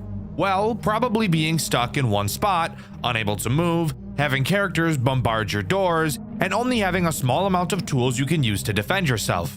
Occasionally, we'll find a fan game that introduces an interesting new mechanic. And of course, every now and then we find a free roam FNAF game that really, most of the time, feels like its own game that just uses FNAF characters. The game we'll be talking about today takes the FNAF formula and completely flips it on its head, giving you the opportunity to decide how long the nights are and even introducing useful upgrades along the way. The game we'll be talking about today is Tealerland, a game I've been asked to talk about quite a few times, and a game I actually intended on covering sooner, but due to a bunch of other interesting fan games I've wanted to talk about, I've just been pushing this video off. But today, here we are to talk about it. So strap in and join me as we dive into the depraved world of Tealerland. Tealerland begins by putting us in the shoes of David Artell. Years back, us and our brother opened an amusement park called Tealerland. After a few years of running, the park shut down and Teal and David went their own separate ways. Years after the shutdown, we get an unexpected call from Teal. All he tells us is to find him at the park. So, not knowing what's going on, we make our way back to Tealerland, and this is where the fun can truly begin. Entering the park, we walk around and explore a little, finding some lore pages and oh shit! The fuck was that? In typical horror media fashion, as the main character, I'm going to choose to completely ignore what I just saw and chalk it up to myself seeing things. Continuing to search around the park, we eventually find a pile of garbage bags that look very out of place.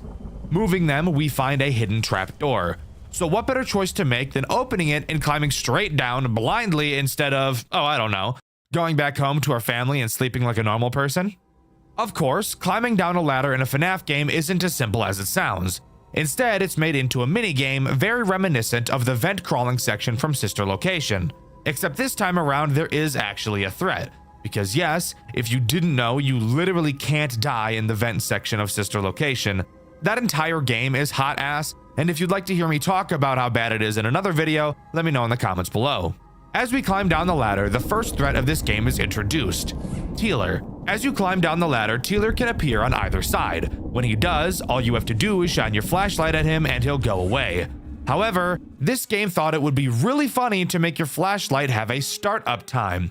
So when you see Tealer, you'll kind of just have to awkwardly stare at him for 3 seconds while you wait for your flashlight to charge up and turn on, which just feels really goofy.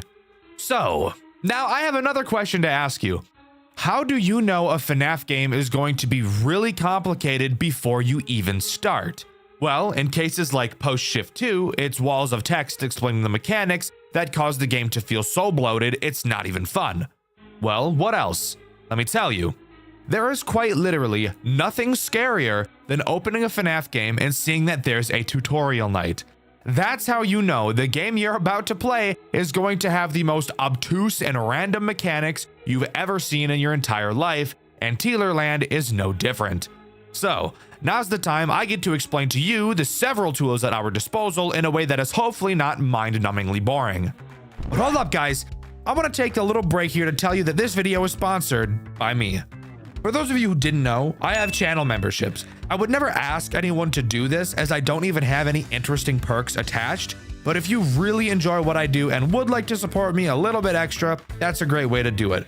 Also, if you'd like to actually get something for your money in return, I have a merch store with some designs I commissioned from a fan, the same fan who actually drew these new character PNGs. So if you'd like to have my silly little demon character on your clothes, then that's a great place to go do that. And hey, if enough people end up liking that stuff, I will 100% get some more created in the future, and maybe even commission some more fan artists for some uniqueness in art styles. You can find the link to that in the description of this video. Sorry for the interruption, let's talk about Tealerland. To begin, there are 3 rooms that you can occupy: your office, the hallway, and the supplies room. Each does exactly what you'd probably expect. The office is where you'll do your major important operations. The supplies room is where you do important side objectives throughout the night, and the hallway connects those 2 rooms. Simple. To start, we need to understand how it is you actually complete a night in Teelerland, because it's not as simple as most FNAF games tend to be. Teelerland uses a task-based completion system rather than a time-based one, except, once again, Teelerland chooses to do something different than most task-based completion systems. The goal of Teelerland is to lure all of the animatronics in the building into a bunch of holding cells, and the way we do that is by taking control of another animatronic that's in the supply room. So the first thing you need to do each night is walk to the supply room and put the animatronic together. Its body parts can be found in the hallway and in the supply room itself. And if you want to hear something awesome, these body parts can apparently teleport at will, because you will commonly walk through the hallway, see nothing, walk into the supply room, see an arm, then walk back into the hallway and find a leg just chilling on the floor. Where did it come from? You tell me. Anyways, once you attach all 3 pieces to the robot, it will leave to roam the building. At this point, you can go back to your office and begin to control it. So, who is the first threat during the first hour of this game? Well, that would be Teeler himself. Really, since you won't often come into direct contact with the characters in this game, and you don't deal with them in a typical FNAF way, the way I'm going to choose to talk about these mechanics is going to be different than most of my videos. In order to lure Teeler, you have to get within a 1 tile's range of him. On your computer, you will see several map tiles, and about once every second you can move the T-Lure robot you built from one tile to another. Throughout that night, Teeler will naturally move around the building, with the goal of making it to your office. By making T-Lure get close to Teeler, a lure meter will start to increase. However, it's not just as simple as standing right next to him. Teeler has the ability to infect the lure, meaning that if you make the lure stand in one spot right next to Teeler for too long, he will infect it. So all you really have to do is make sure you move back and forth while trying to lure him. If Teeler does infect your lure, you'll have to go back to the supply room and hack the firewall of the robot, I think. I don't really know what it is we're doing, I'll be honest. Basically, when the lure is infected, go to the supply room and open up your firewall. Inside, there will be a list of files with one of them infected. You can tell which one is infected because it will have the prefix Zanny_. All you have to do is click on it and boom, you'll be able to control the lure again. Anyways, back to luring. Once Teeler's lure meter is completely full, he will begin to chase your lure. This is when you need to get Teeler to one of the holding cells and lock him inside. Once you've done that, you can safely check off your to-do list and end the hour. But before we can talk about ending the hour, we have a few more important things to talk about. The first of which being your health. No one character alone will be able to end your run in one jump scare. Each character has a certain damage stat, and they will deal that number of damage to you upon jump scaring you. Typically, it's 2 jump scares and it's game over. However, you do have a med kit inside the supply room, so if you ever get injured, just go there and do like the protagonist from Resident Evil and fix your injury with a bandage. So that brings up the question, how do the animatronics actually damage you if you're constantly moving them around? Great question. As I've already said, Teeler's main goal is to get to your office, so you'll commonly find him moving to the bottom of the map, as that is where the hallway to your office is located. If he gets to your hallway, your lure won't be able to reach him, and you'll have to defend yourself to make him enter the main room once again. You do not want to encounter Teeler in your hallway. So, if you suspect he's there, before you walk into the hallway, you can look through the keyhole of the door to your office. If he's in your hallway, you will see his eyes staring back at you. If this is the case, then you will need to quickly stop looking through the keyhole and wait until you hear Teeler leave. If you walk into the hallway or stare at him through the keyhole for too long, then he'll grip your hips and make you bounce on a crazy style. One last thing to note about Teeler is that he is the slowest character to lure, making him by far the most annoying character we'll deal with throughout the game. With enough effort, you can take control of anything. An ability far more powerful than any other.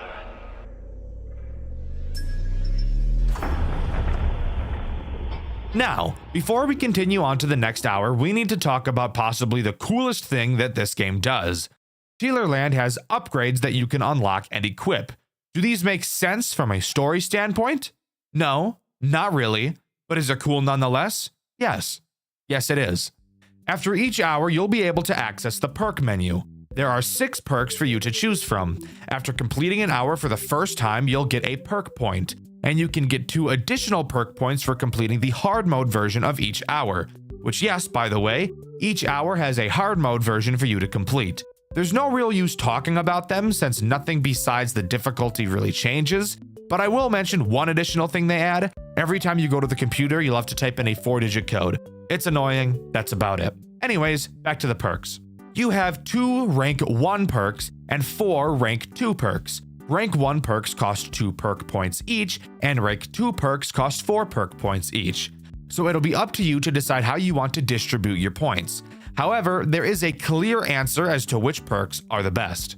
Let's start by looking at the rank 1 perks. The first adds a longer lure infection cooldown when you use the firewall, meaning that it will take longer for your lure to be able to be infected again. And the second rank 1 perk makes it easier to spot which text file in your firewall is infected. Considering it is incredibly easy already to tell which one is infected, it's safe to say that picking this perk is pretty useless. Moving on to the rank 2 perks. The first one really makes my ass quake because of how delectable it is, allowing the speed at which you unlock holding cell doors to increase. Opening the doors does take a considerable amount of time, so being able to do it faster is crucial. The second rank 2 perk just increases your max HP to 130. But generally speaking, if you're not a retard while you play the game, you shouldn't be getting damaged that often, so this perk is an easy skip. The third rank 2 perk increases the range at which your lure will attract the animatronics. This is quite literally so goddamn cock-sucking good I can't describe it to you. To not have to get super close to the characters in order to lure them will save you pretty much all chances you will have at getting your lure infected in the first place. And finally, the fourth rank 2 perk makes your lure move around the building faster, which is actually so yummy mashed potatoes in my belly, I couldn't help but buy this faster than your mom buys DoorDash, Uber Eats, Grubhub, and Postmates subscriptions. Now, moving on to hour 2, which introduces 2 new threats. Let's talk about the one that's a clone of Teeler first, Frill. Frill does pretty much the exact same thing as Teeler. You have to lure him into a holding cell and he can infect your lure. The only way he's different is how he goes about attacking your hallway. When Frill enters your hallway, he will quickly make his way to the door of whichever room you're in and make a noticeable sound cue. When he does, you'll have to look through the keyhole. Once he makes eye contact with you, he'll turn into a little piss baby and move back into the main room. What about the other threat? The one that isn't just an easier version of Teeler? Well, let me introduce you to Willow the Magician. Willow does not give a fuck about your lure, to put it bluntly. She will pile drive right towards your door with no hesitation. However, she is also probably the easiest threat to deal with in this entire game. When Willow enters your hallway, all you have to do is stare her down. Apparently, she's a little autistic and doesn't like eye contact. So all you have to do is make her incredibly uncomfortable in public situations where there are plenty of people around, yet somehow she still manages to feel unsafe because you're staring right at her. However, if you see her in the hallway and exit the hall or take too long to go into the hall, all of a sudden she'll start acting the way she was acting in the DMs and tear your ass to bits. His machines have far greater potential than what they were made for, sitting in this facility, rotting away. I will put them back together. Hour 3 introduces another copy and paste character. However, I don't feel like she's that big of an issue. The character in question being Tacy. Tacy is quite literally identical to Frill. She must be lured into a holding cell, can infect your lure, and is even dealt with in the hallway in the exact same way. The only major difference is that she's a lot quieter. She'll still make sound cues, but the chances of you actually hearing them are pretty low. This night does really start to bring into question how hard this game has the possibility of being. Since we obviously can't lure all 3 characters at the same time, it is very likely that at this point of the game we will pretty consistently have someone in our hallway. And with 2 of these characters requiring us to stare at them through a keyhole to deal with, it makes it a hell of a lot more likely that Willow will plow us in the ass. However, I do need to give Teelerland credit where credit is due. Although this game may sound like it can be incredibly unfair, this is honestly one of the most enjoyable FNAF experiences I've ever had. Even at the few frustrating bits I had, which you can see over on my second channel, Dxtr Black, I still found myself excited to play the next hour, and even found myself really wanting to complete the hard mode versions of the night, both to unlock the points and perks, and because it's genuinely just a super fun gameplay loop. Don't mind if I do. Done.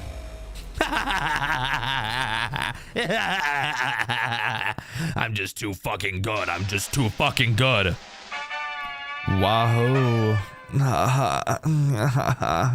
It's the exact same excitement I got when playing Juniors for the first time. And Juniors ended up being one of the longest running series on the Dxtr Black channel. They were meant to be taken apart, modified, tampered with. He should have known. One day it would all be compromised. Hour 4 introduces a brand new threat to the mix with a new mechanic we haven't seen yet, so strap in. The threat introduced on this night is Mischievous. He does not have to be lured, and like Willow, does not give a shit about it anyways. He will lurk around your halls and wait to attack. When he enters your hall, his music box will begin to play. When you hear his music box, you cannot leave the room you're currently in or he will force himself on you. And this guy is really ugly, and you don't want that. After his music box finishes playing, he will leave a little doll in the room opposite of the one you're already in. You will then have to quickly move into that other room, find the doll, and click on it before the doll decides to do a little dance on it. Friction shit. This of course brings up the obvious issue.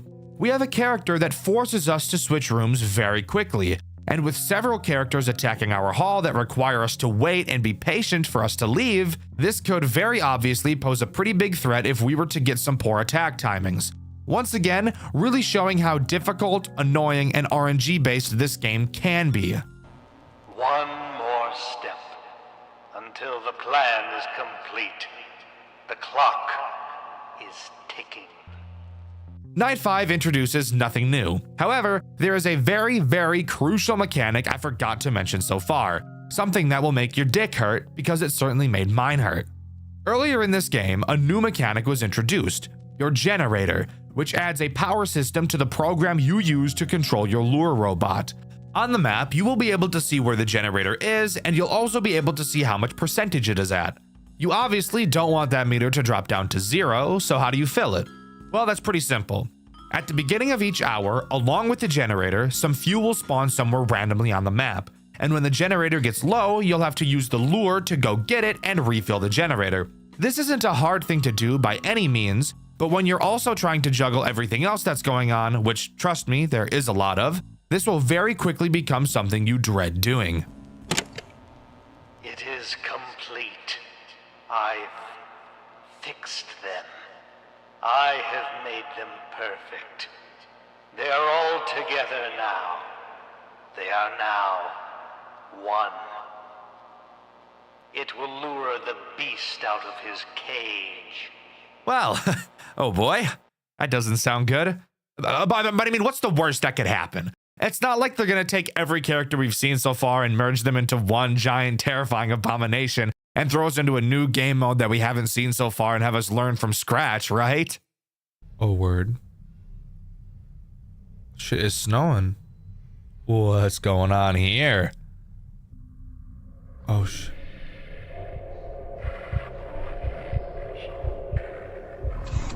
Something tells me it is most certainly not. Okay, what the hell did I just see? What the fuck is that? Okay, so shit. That's exactly what's happening. Well, what do we have in store for us this time? For some reason, we're in a fucking dank cave. Not really sure why, but we are. And on top of that, there's a computer down in this cave. Again, not really sure why, but we roll with it, I guess. The goal of this finale hour is to destroy what this game calls Deterrent, which, yes, is every single character we've seen so far merged into one giant terrifying abomination. The way we go about destroying this thing is actually pretty cool and does literally feel like a boss fight, unlike most FNAF games that introduce boss fights. To start, let's talk about how Deterrent attacks, as it's pretty simple. There are two entrances to the room you're in behind you. Occasionally, you'll be able to hear him approach you from behind, and when he does, all you have to do is whip around and hold your flashlight on him. Which, yes, by the way, does have a battery life, so that's fun. Anyways, now to how we beat him. On the computer, we can see 4 rooms. Each room has a generator in it. When you hold the generator down, it will start to charge up. When it reaches 100%, it will explode. I'm sure you can see where we're going with this. You'll be able to see the deterrent moving around on the map. However, while you're charging a generator, for some reason, you go blind, which serves to make it more difficult to track deterrent, but also just literally makes no sense from a gameplay standpoint. But regardless, once you have a generator almost full, you will need to open the door to the generator's room. This will make the deterrent enter the room, but he won't stay in the room for very long, which is why you should already have the generator borderline completely charged by the time you invite him in. Obviously, once he's in, blow that bitch sky high and deal some damage. Then do this 3 more times, and congrats, you've won. Fucking moron, he did it 4 times! What the hell? Where am I going? Oh. Yay! Hooray! Hooray! We fucking did it. Oh shit. What's gonna happen here? Oh damn. Oh.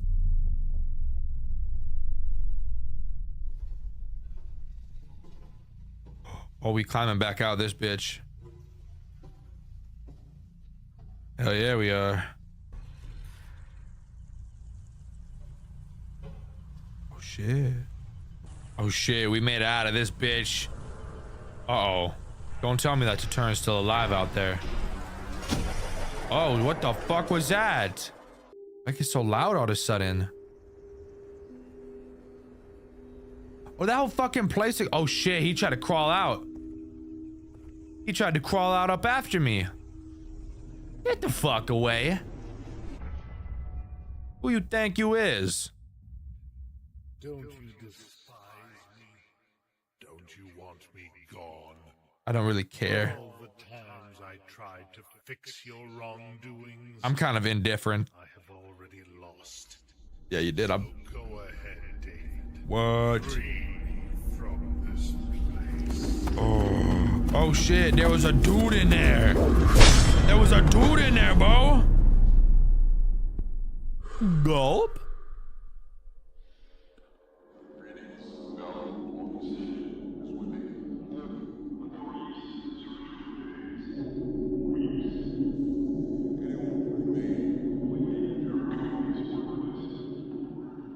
Brutally slaughtered.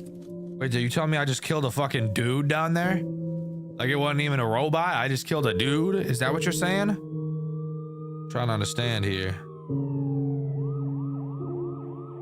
Oh shit. That is disco, bro. Tealerland. No, that was badass. That was a badass game, bro. I can't even front with you. And just like that, we have completion. David puts an axe through the Deterrent's head, and we have game over. Except one where we look like a badass. But the story of Tealerland is far more interesting than just that. It begins with 2 brothers, long before the lights of Tealerland ever flickered on. Teal Artel and David Artel built their company from nothing, a small business that slowly grew into something bigger, something sharper. And at the peak of that momentum, the brothers opened an amusement park attraction. Something simple, something fun, something that, at the time, didn't feel like it carried any real weight. That attraction was called Tealerland. For a while, it was nothing more than a strange little corner of the Artel brothers' world, a pet project tucked into the side of a much larger dream. Families came and went, the park buzzed with life, and nobody thought of it as anything more than a novelty. But places like this don't stay harmless forever, not when the people running them drift apart. Not when one of them starts slipping into ideas that don't belong in an amusement park. Eventually, Teal and David's partnership cracked. The company fractured, and not long after, Tealerland shut down completely. No public explanation, no clean ending. The gates closed, the lights went out, and the attraction was left to rot under its own dust. When the world moved on, the Artel brothers went their separate ways. One of them tried to rebuild his life. The other vanished.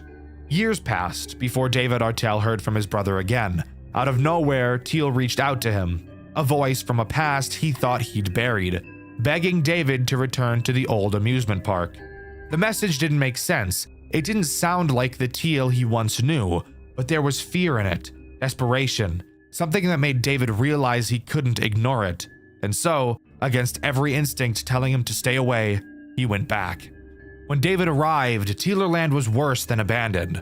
It felt staged, silent in a way that didn't feel natural. Half-crumbled structures, props left in strange positions, as if the place hadn't simply been forgotten, but deliberately prepared for someone.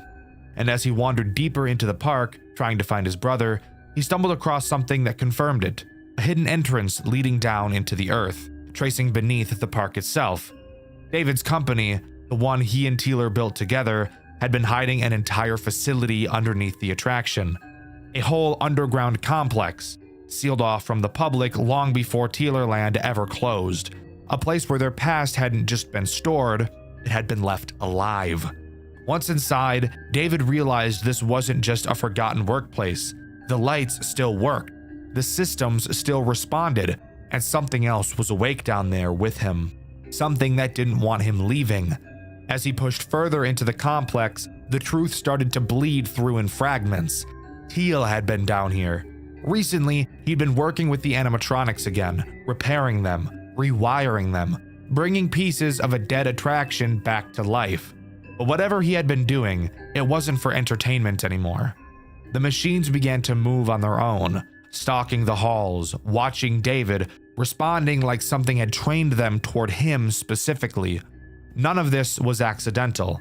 None of this was the result of some wandering malfunction. Teal had built an entire scenario deep underground, a controlled maze, a sequence of escalating encounters, leading David step by step through the remnants of their old work.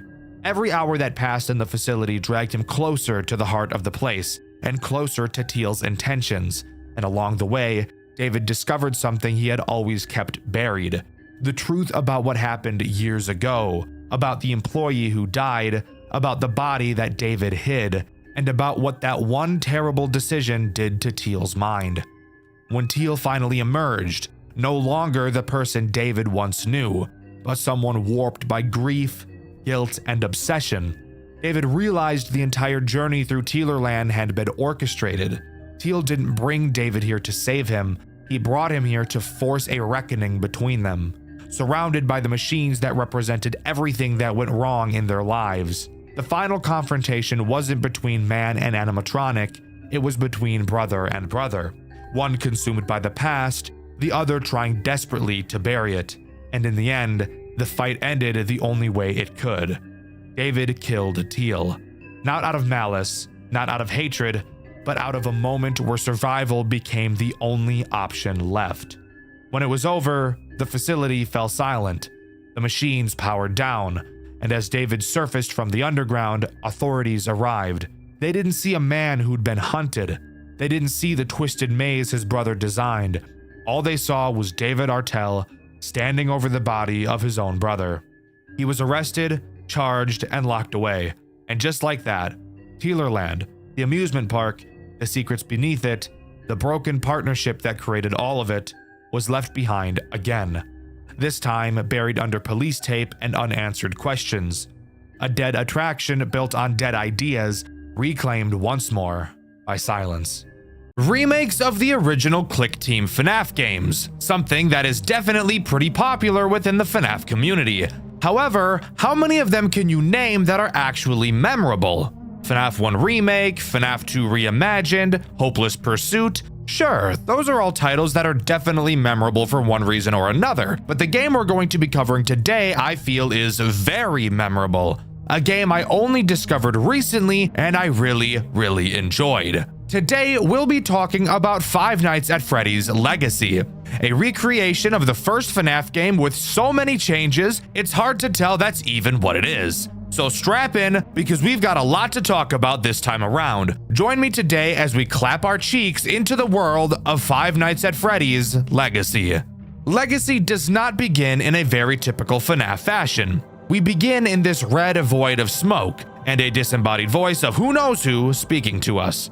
They ask if they've reached us, and after confirming, they ask us the question, do you know what happens when the past gets infused with agony? After explaining that the answer is that it changes, they ask us one more question. Why did we drown in the lake? They say that we've disturbed its peace. Not knowing what it is, the voice tells us we've brought consequences. So this tells me that this disembodied voice is most likely Old Man Consequences, from referencing the lake, the literally saying consequences, to of course the red background. That's really the only line I can draw as to who this is.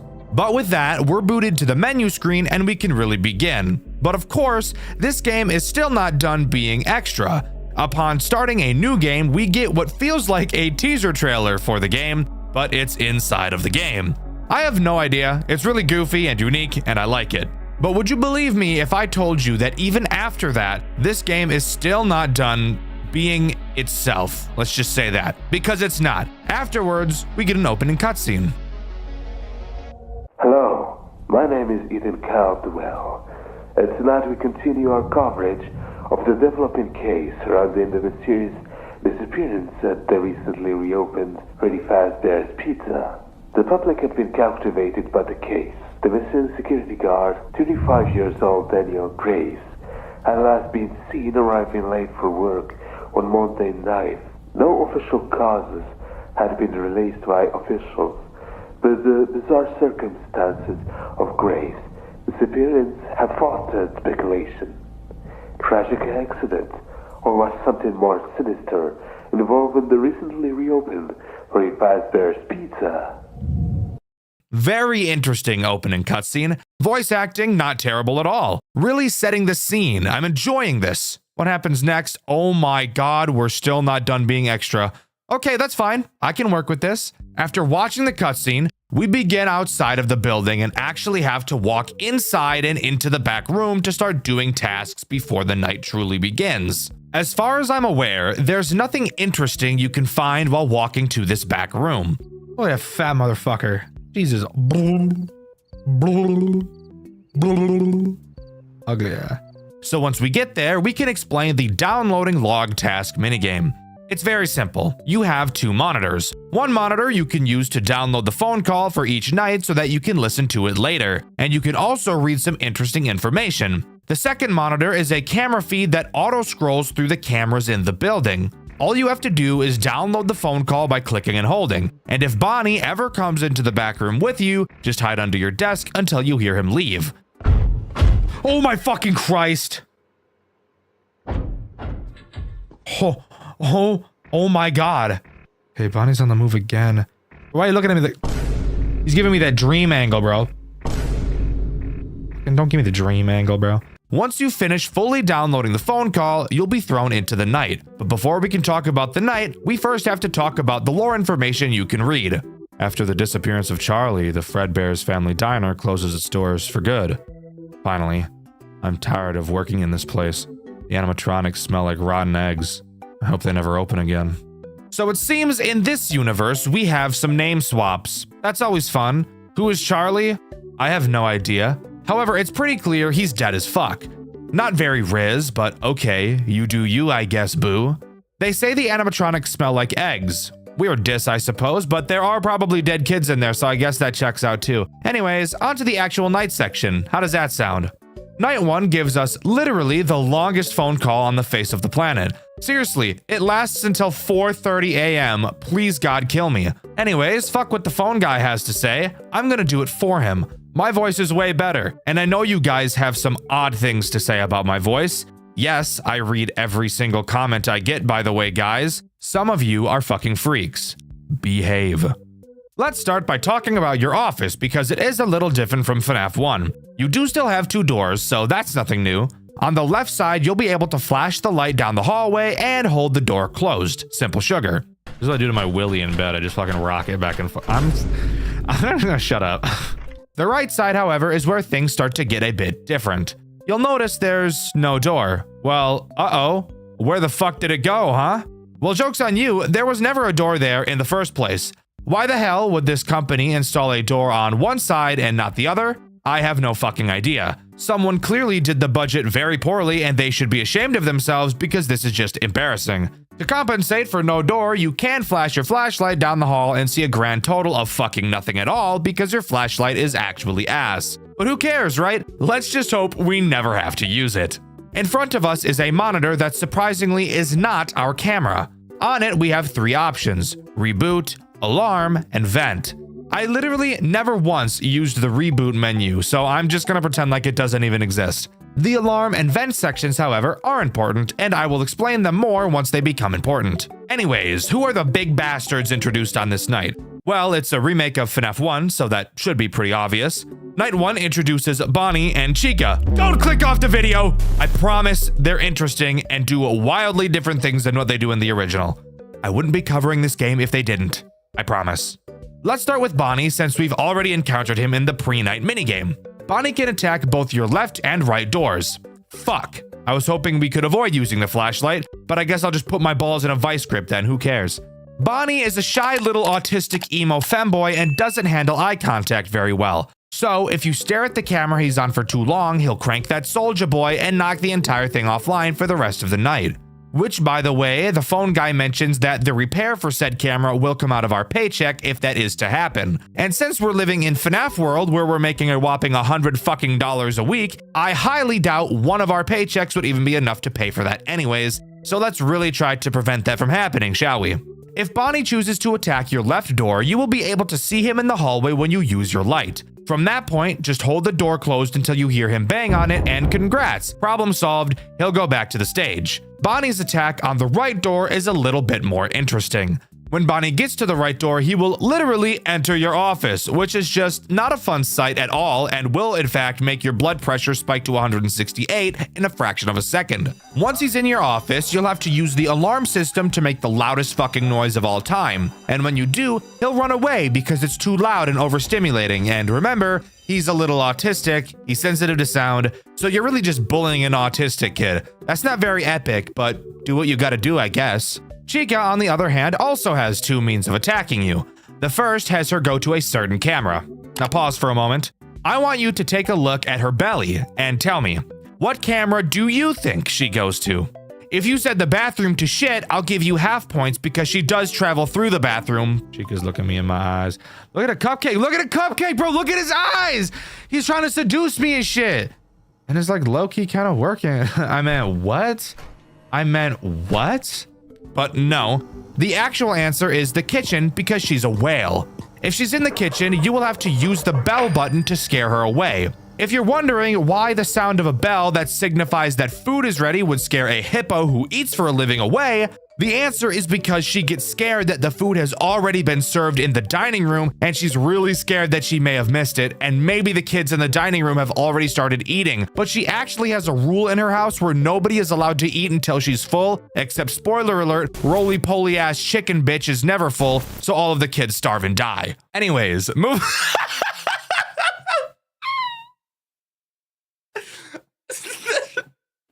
The stupidest thing I've ever written. Anyways, moving on to her second attack where she goes into your vents. Now pause. There's a very easy fat joke I could make here about her not being able to fit in the vent. However, I would never make a fat joke, and this game indirectly makes one for me. Let me explain. Throughout my playthrough, which you can see over on my second channel, Dxtr Black, Chica attacked me through the vent no more than 3 times ever. For some reason, she just doesn't really ever do it, which would lead me to believe that my headcanon, that she's such a fat bitch.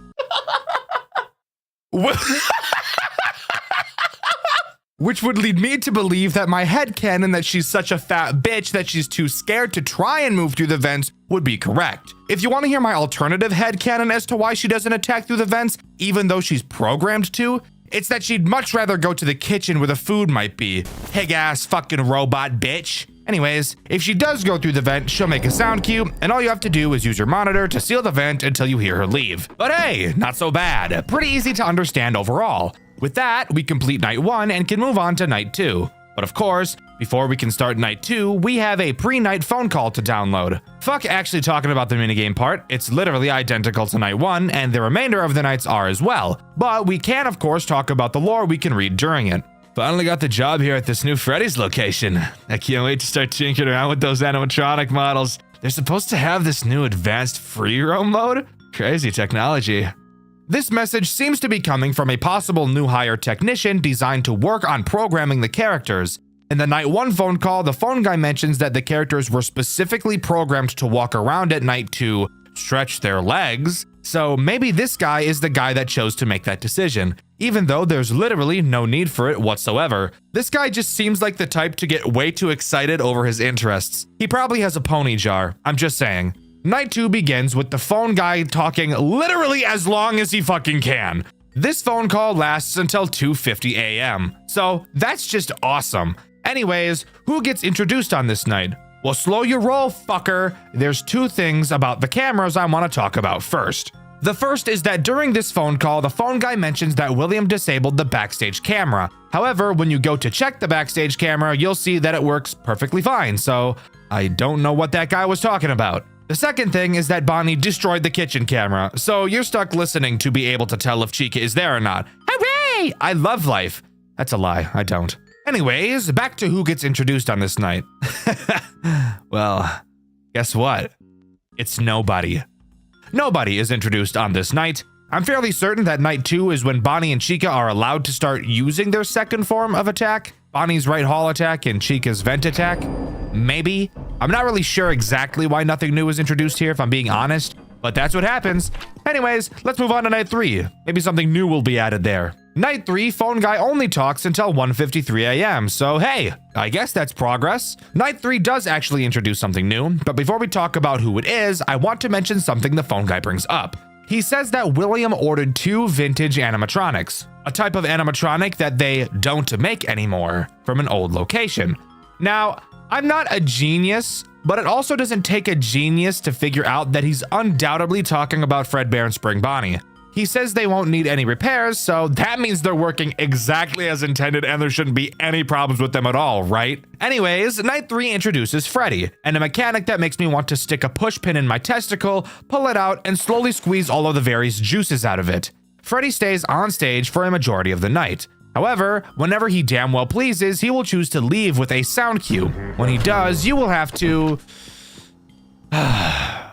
find him on the fucking cameras as he teleports to a random one. God damn, guys, I'm getting real sick of this mechanic, you know that? Anyways, luckily, Freddy can't go to literally any camera. He can only teleport to the backstage camera, the arcade camera, the dining hall camera, the restroom camera, or the entrance camera. Basically all the fucking cameras. Once you find which camera Freddy went to, all you have to do is use a camera flash to send him back to the main stage. I know I haven't talked about the camera flash yet, but this is really the only occasion you ever use it. So I thought, why bring it up earlier? Anyways, let's move on. You don't need to hear me explain my thought process for pacing while I script. Let's continue. Actually, now that I say let's continue, I'm noticing that's the only thing night 3 introduces, so we should probably move on to night 4. But hold up! After beating night 3, we actually get a post-night 8-bit minigame. And this is actually the only post-night 8-bit minigame throughout the whole game.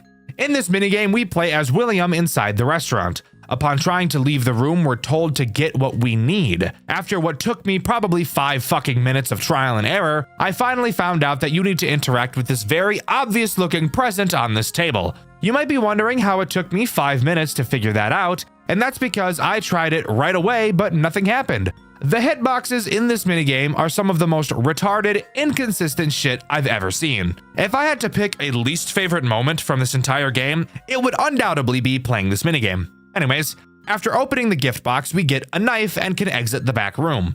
Outside of it, we find a crying child asking for his parents. We tell him we know where his parents are, and upon following us to the back room, we fucking murder him, smiling the entire time. What if I just don't? Can I just choose to like not do that? Maybe that's a crazy ask. Okay, I have to. Damn! Based. Based. Everybody, it's based. Based and Riz. Based and Riz, bro. Anyways, on to night 4. Night 4 has the phone guy relapse and completely break all of his progress he's made so far as he yaps until fucking 4:06 a.m. Jesus Christ, bro. There cannot be that much to talk about. And in truth, there really isn't. 80% of his phone calls are made up of awkwardly laughing at the unfunniest joke you've ever heard really slowly, and then pretending like the joke he said he didn't even say. Interesting. Let's just say the camera now has a new perspective on the floor tiles. Oh. Yeah. Yeah. I don't know. Phone guy is a character for sure in this game. Anyways, what's introduced? Night 4 introduces one new threat, that being Foxy. The final threat this game introduces, actually. And if you know my videos, you know I'm fucking lying, and we're gonna introduce some more later, but fuck you. Foxy is probably my favorite character in this entire game, having his attack act as sort of a minigame reminiscent of Five Nights at Candy's 3. Very vaguely. Foxy will slowly appear out from behind his curtains, which, in all honesty, these Foxy frames are probably the creepiest frames throughout the entirety of this game, if I'm being honest. They're not like literally scary, but the positions he's in, mixed with how large he is, just makes him feel very uncomfortable. Anyways, how does he work? After he leaves Pirate's Cove, you will be able to hear him running towards either your left door or your right door, and very intense music will start playing like it's a fucking boss fight, which I think is really cool. If he runs towards your left door, all you have to do is close the door until you hear him bang on it. If he runs to the right door, all you have to do is hold your light on his face until he runs away.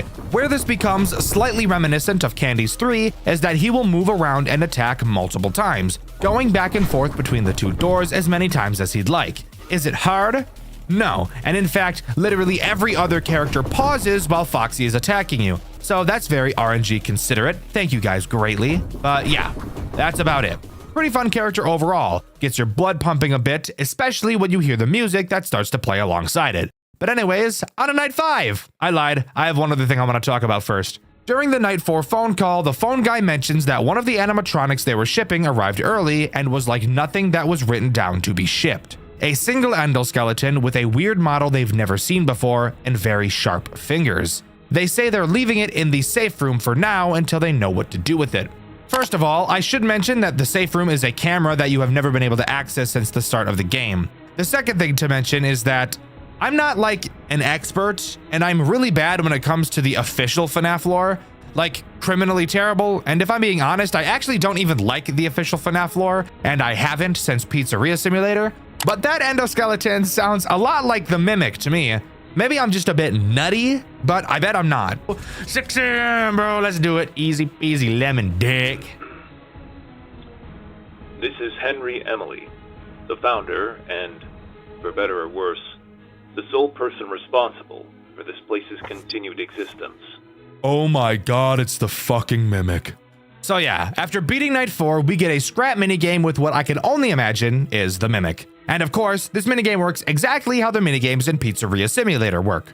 Play some weird ass sounds, document results. Watch the fucker across the table move in ways you'd really prefer it doesn't. You know, FNAF shit. Shit we're all used to at this point. But after you get jump scared by the Mimic, we can talk about the pre-night 5 minigame. Dexter, you've already said these don't change. Well, you're right. It really doesn't change from the other 4 we've done. However, on this night, we also get access to the admin panel where we can actually enable the safe room camera's access. Oh yeah, and we also see M2 plans that are redacted. I'm pretty sure being references to the Mimic, and Charlotte being redacted too. Dead kid stuff, who cares? I want to see this camera, bro. Oh, I see. Yeah, I don't like that. I don't like that one bit, I can tell you what. Well, we're gonna talk about those guys a bit later. For now, let's just talk about night 5. Night 5 is pretty boring overall, being a harder version of night 4. That is, until you beat it. That's when something I wasn't expecting to happen at all happened. Connection terminated. I'm sorry to interrupt you like this, but I'm afraid your time is up. Your curiosity and your need for answers are what first brought you here. And now, they have become your undoing. Because all those who enter this place are doomed to never leave. There are monsters who steal others' voices, monsters who steal others' souls, and then there is you, the one who craved to learn more than he should, and more than he ever will. You will not find the answers you seek here, only your ruin. But while your sacrifice will be forgotten, the impact it will have will not, as the wounds of the past left to fester can finally heal. There will be no more suffering, no more loss, only peace. Peace and a forgotten tomb sealed away, never to be opened again. It all ends tonight. End communication. Holy shit, we're getting a Golden Freddy boss fight, and it actually has the most badass intense boss music I've ever heard in my fucking life. Golden Freddy isn't very complicated, but he does attack you very quickly, so you'll have to stay on your toes. And of course, he has several attack methods at his disposal, which are all inspired by the attacks of the other characters in typical boss night fight fashion. His first attack has him appear at your right door. All you have to do is hold your light on him until he goes away. His other attack has him pull a Freddy and have you find him on the cameras. However, this one actually proves to be easier than Freddy is, since he actually only appears on 2 cameras, the back room and the entrance. And that's actually it. Dexter, that's it? That's all the final boss of this game has to offer? Really? Hey, shut the fuck up. Look at how much time is left in this video. We're not done yet, bro. Sit the fuck down. About 30 seconds into the night is when you'll notice that all the other characters are still active. What the fuck? This is why Golden Freddy only has 2 attacks, because he's in addition to everything else you've already gotten used to, mixed with the incredibly intense music, the fire all over your screen, the shit in my britches. This serves to be one of the coolest boss fight nights I've ever seen in a FNAF game. It's so fun.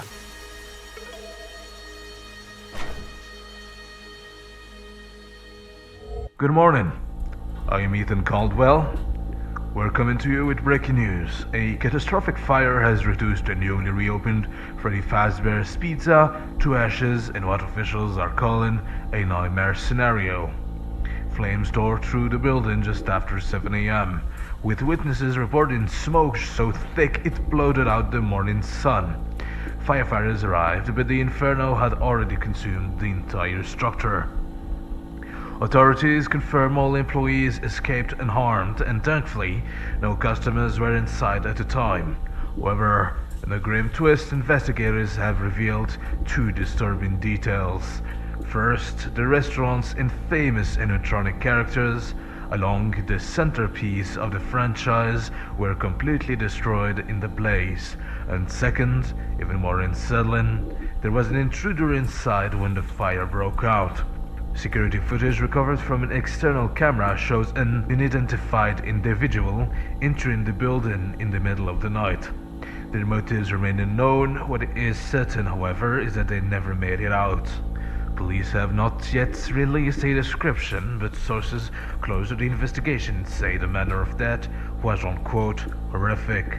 This tragedy only deepens the dark legacy of Freddy Fazbear's Pizza. After years of controversy, bizarre incidents, and persistent rumors of hauntings, many are asking, was this arson, an accident, or something far more unnatural and sinister? We'll continue to follow the story shortly for Channel 7 News. Stay tuned. To our beloved Fazbear family. At Fazbear Entertainment, our top priority has always been delivering safe, wholesome, and unforgettable experiences for families across our establishment. In light of the recent isolated events at one of our locations, we want to take this opportunity to reassure our loyal fans that every possible measure is being taken to ensure such thing will not happen again. While the exact circumstances surrounding the incident remain under internal review, preliminary findings suggest it was caused by absolutely nothing related to prior complaints or unresolved maintenance issues. Our team is working closely with third-party investigators to determine the best path forward. We'd also like to clarify that reports of unusual activity prior to the event, including alleged animatronic malfunctions, unexplained power surges, are entirely unfounded and likely the result of overactive imaginations. Rest assured, all our animatronic performers are completely harmless and incapable of independent movement outside of their pre-programmed routines. Any footage suggesting otherwise is clearly doctored or taken out of context. As we look toward the future, Fazbear Entertainment is excited to announce a temporary pause on operations at the affected location while we conduct routine modernization efforts. We remain fully committed to reopening when the time is right. Thank you for your unwavering trust. Warm regards, Fazbear Entertainment Public Relations Team. Creating smiles, no matter what. Afterwards, we get yet another chat with Old Man Consequences. We obviously died in that fire on night 5, but the old man asks us what we would do if we could go to a timeline where the fire didn't occur, a timeline where William failed. The old man wants to show us what would happen, and show us he does, as next we're set to take on the Golden Ones. But before we do, we get a black gift box. Inside, a note which reads, Every ripple is a year you can't take back. Night 6 has us take on Fredbear and Spring Bonnie, with all of the other characters disassembled in the back room. This night is easily the most challenging night throughout the entire game. Let's talk about why. Let's start by talking about Spring Bonnie, who has two forms of attack. The first has him attack your left door exactly like Bonnie. Same rules apply here, just close the door. However, it's a much better option to just not even let him get to your door in the first place. The way you do so is very easy. Whenever you flash Spring Bonnie on your cameras, he will go back to the stage. So you're obviously going to want to do that a lot. What about his second attack? Well, that would have him use the vents, which, by the way, unlike fat ass, fuck ass, dumb ass, bitch ass, dunce ass, stupid ass, dumb ass Chica, he will actually do very frequently, and he is incredibly fast in them. The moment you hear his vent sound cue, you need to drop whatever you're doing and focus on that goddamn vent, because he will rail you in your ass if you don't. But what about Fredbear? Honestly, he's easier than Spring Bonnie in every way, but he does cause two major annoyances in combination with Spring Bonnie. Fredbear tries to attack your right door, just like Bonnie. When he enters, play the alarm and he'll leave. However, when the alarm is playing, Spring Bonnie actually moves at a faster rate, which is just fucking awful. Also, it's probably a good idea to mention that Fredbear also attacks fast as shit. And actually, both of their aggression increases throughout the night, so near the end, you'll probably have Fredbear in your office all the fucking time. Hooray. But what about the other super annoying thing that Fredbear does? Well, Fredbear doesn't like being flashed and will disable any camera that you do flash with him on it, requiring you to reboot, which takes forever. The problem? Well, it's common for Spring Bonnie and Fredbear to appear on the same camera at the same time. And with how quickly Spring Bonnie moves, it's likely that the muscle memory to flash immediately will be built quickly. So if you're anything like me, you were accidentally flashing Fredbear a lot. And if you're really retarded like me, you'd forget that the camera's being disabled does not mean the night is over, and every single time you accidentally flashed Fredbear, instead of just rebooting, you instead chose to restart the night every single time. I'm not the brightest person, guys, okay? I try my best over here. These streets are hard. Even though these two characters together don't have many ways of killing you, this night is still incredibly stressful, mainly with just how fast these two get in the final hour. However, something about this night, and this entire game in fact, is that I honestly never once felt like RNG was a factor at all. And that's rare. I play FNAF games for a living, so I see a lot of them. And never once have I played a game that really felt like there was no RNG at all. And I honestly think that's one of the coolest things, ever.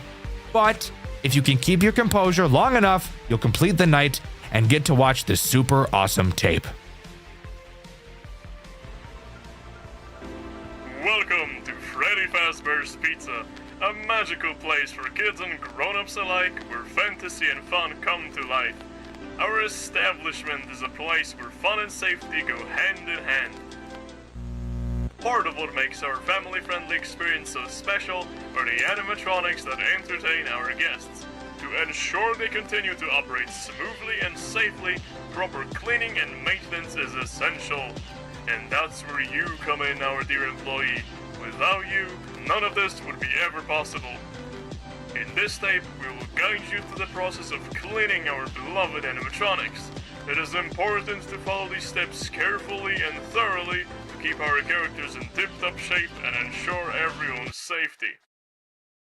How to clean the joints and mechanisms. First of all, you will need a soft brush, a mild cleaning solution, and a dry towel.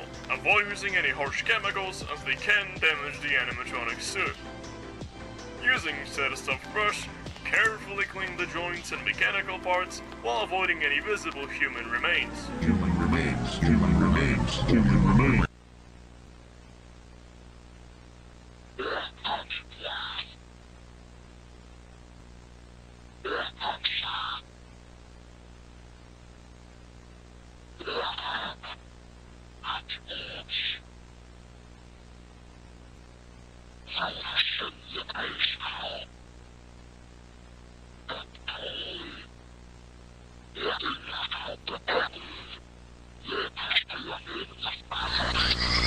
And once you finish cleaning, give yourself a pat on the back and a complimentary slice of pizza and climb into the animatronic.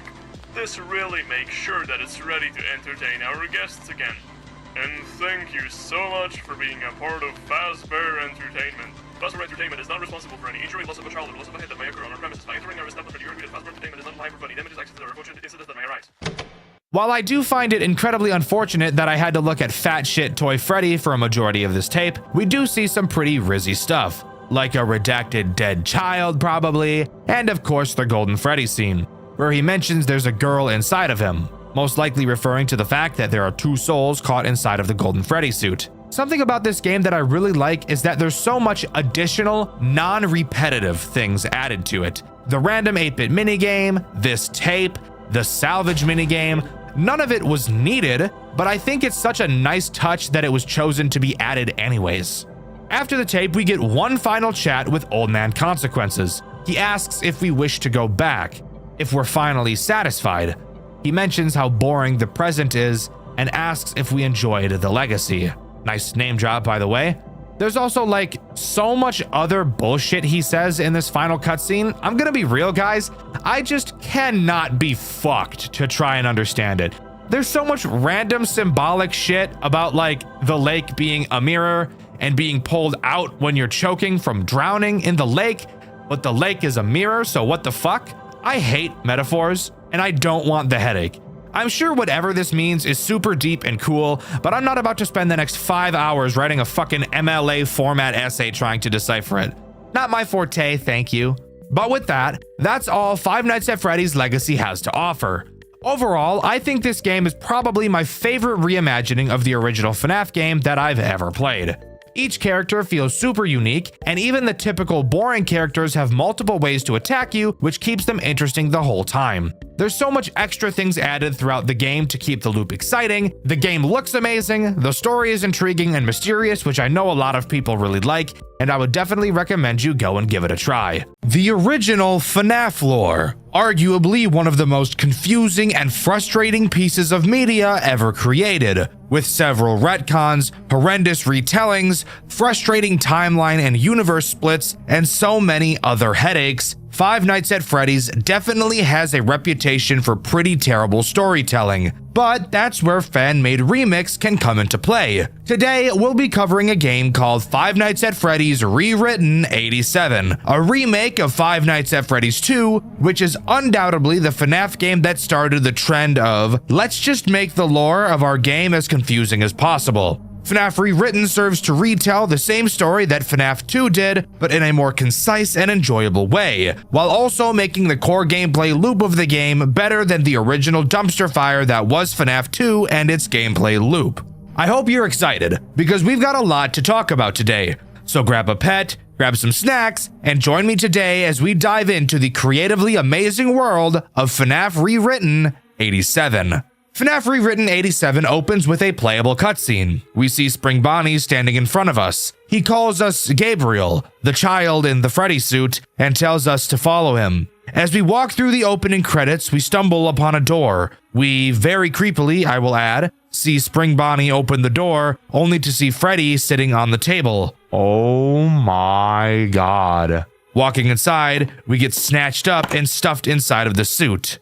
Who could have seen that one coming? Upon waking up, surprisingly not dead, or actually, who knows, maybe we are actually dead and we're just seeing through our soul at this point, we watch as Freddy and the other characters perform on stage, knowing that there is at least one dead child in one of them. However, I think we can infer that there are probably children inside of Bonnie and Chica as well. We learn about the restaurant shutting down and being bought by a bigger company, only for the whole franchise to be remodeled with safety in mind. Afterwards, we're dropped straight into night one. However, it doesn't begin in the way that most FNAF games begin. This time around, we actually start in a 3D environment, being able to walk around and explore the building to our heart's desires. Except that's a fucking lie because we can't go where Mangle and the puppet are. What? Oh my fucking god. And we can't go into the back rooms. Curiously enough, the only two places I really wanted to go, so that was a bit of a bummer. Hearing the phone ringing, we walk into the back office and really begin the night. Phone guy gives us the typical boring speech nobody really cares about. Let's start talking about what the game changes from the original. I'm sure you could already guess, but this game's building is set up a lot differently than the original.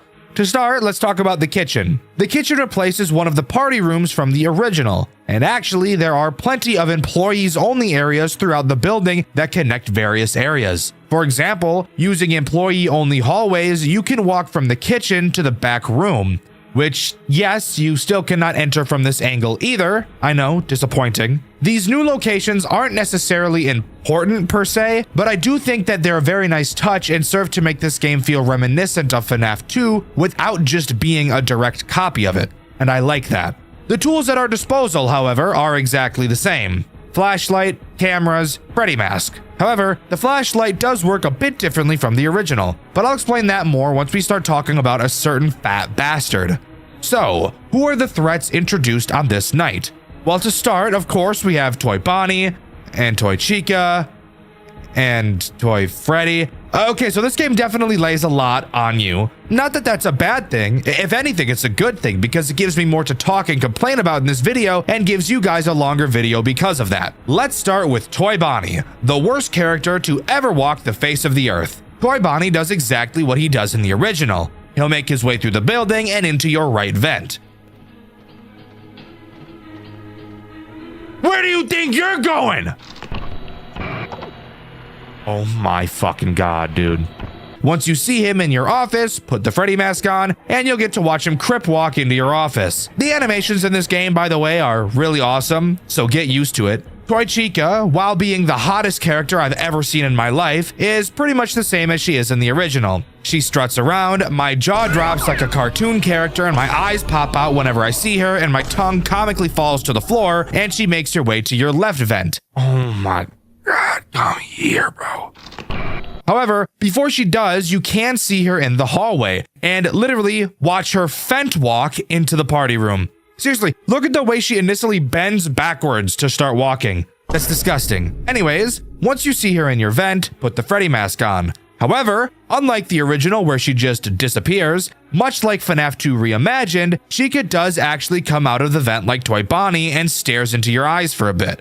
While most people would just wait for her to leave, I actually toss around the thought of taking the mask off and allowing her to start digging in me. I could talk about my attraction to Toy Chica for days on end, but let's move on to talking about the final threat this night introduces, Toy Freddy.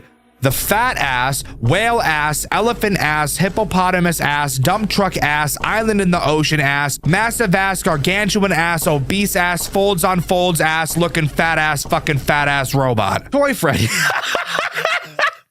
Toy Freddy,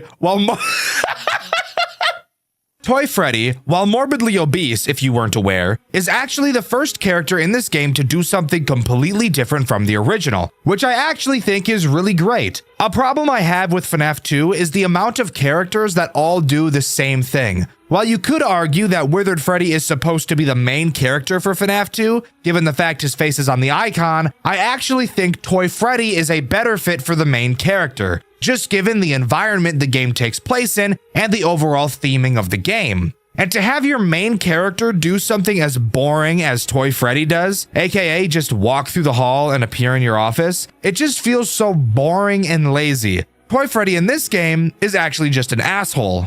If you look on your camera map, you will see 4 cameras that have a thick green ring around them. These cameras each have a breaker box inside of them. Occasionally, Toy Freddy will laugh, signifying that he's about to do something devious like putting his hand in the cookie jar, only to find out that it's empty because his sausage finger ass already put his hand in the cookie jar 36 other times today. When you hear him laugh, he'll appear next to any one of these 4 breaker boxes. You'll have to quickly find which one he appeared at and flash your camera light at him and he'll go away. He's afraid of the light, which would make sense given his build. I'm willing to bet he's the type of guy to sit in the dark at his computer all day playing a World of Warcraft, League of Legends, Valorant, or something really niche like EverQuest. So light being his weakness makes total sense. Also, we know this fat ass plays games all day and does nothing else because playing a video game is literally his mechanic in Ultimate Custom Night. This is canon, guys. He's a fat piece of shit. Scott confirmed it. He actually called me last week to tell me, quote,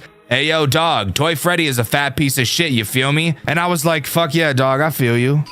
Anyways, moving on to the last thing I want to talk about before we move on to night 2. The way the camera in this office controls. There's no other real way to describe it except fucking awful. It just feels really bad and awkward to control. It lags behind your mouse, which I'm pretty sure was intentional, but it just feels off. I was trying to click Toy Freddy's nose in my playthrough, which you can see over on my second channel, Dxtr Black, and I just literally couldn't get the camera to stop freaking the fuck out while I was trying to do so.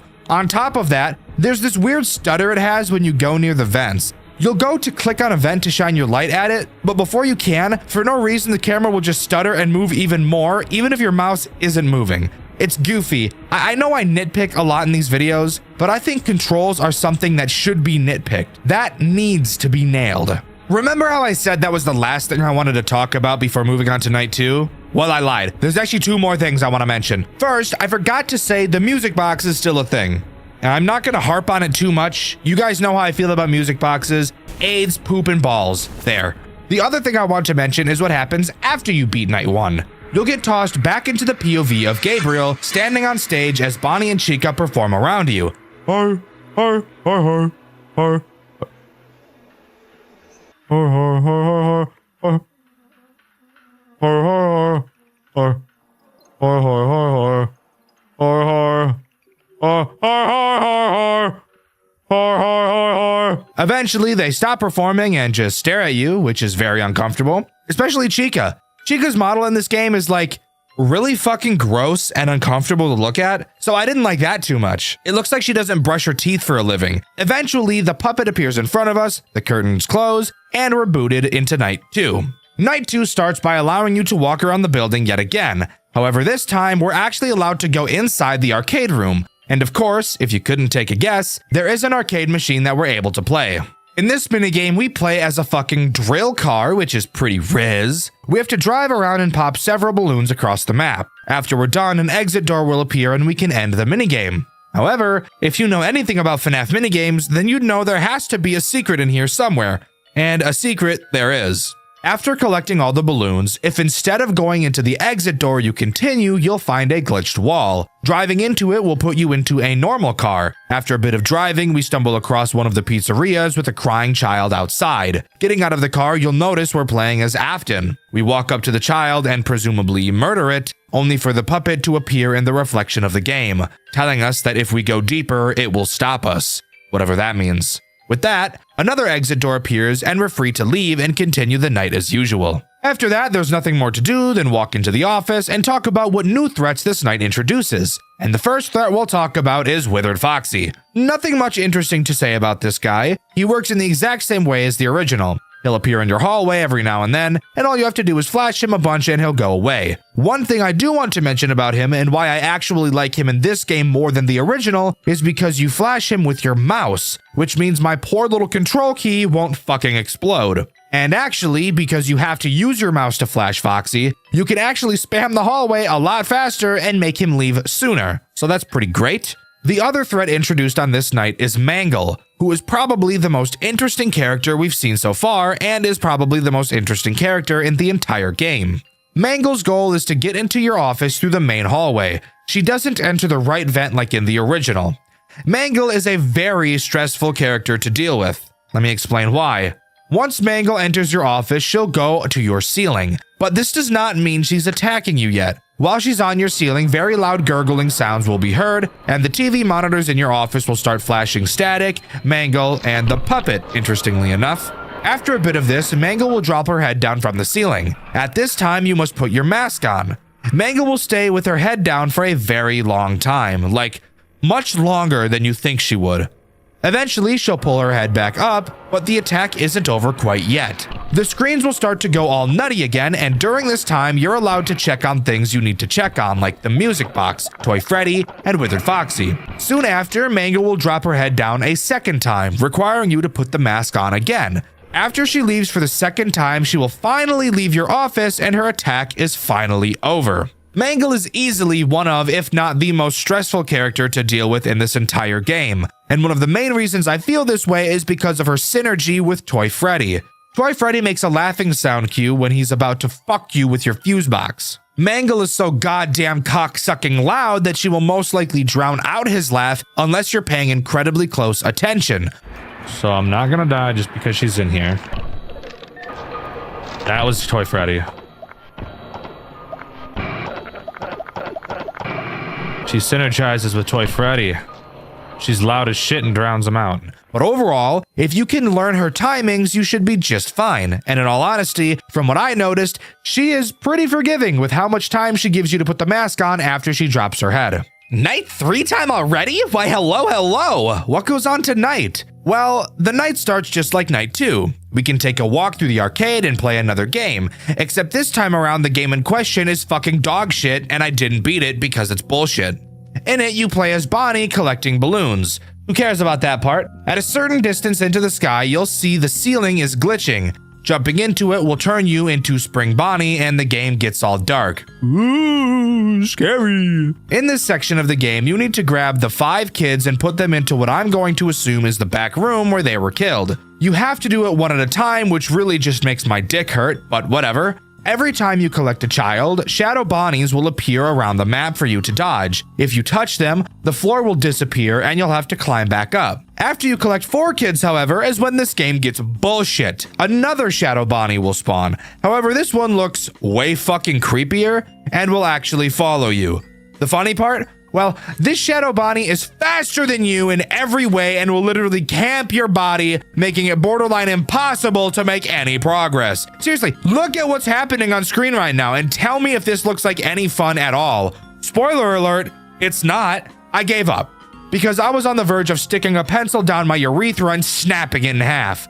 However, once you deliver the last kid, an exit door will appear, finishing out the minigame. Afterwards, all you have to do is walk to the office and the night section can begin. Phone Guy talks about how the police may have a lead on a missing children's incident. Who cares? I'm glad they're dead. And he also mentions that the animatronics are getting more aggressive. That part I do care about. So let's talk about the 2 new threats this night introduces. Withered Bonnie is introduced on this night, and he's one of the coolest characters in the entire game. Not because of what he actually does, he's just a super menacing character and I think that's really cool. Withered Bonnie will attack you through the hall rather than the vent like in the original. The animation is insane, get ready for this. When he's in your hall, he will step out in front of your doorway and stare at you. This is easily one of the creepiest things I've ever seen. Then after a bit of time, he'll step into your office and all you have to do is put the mask on until he goes away.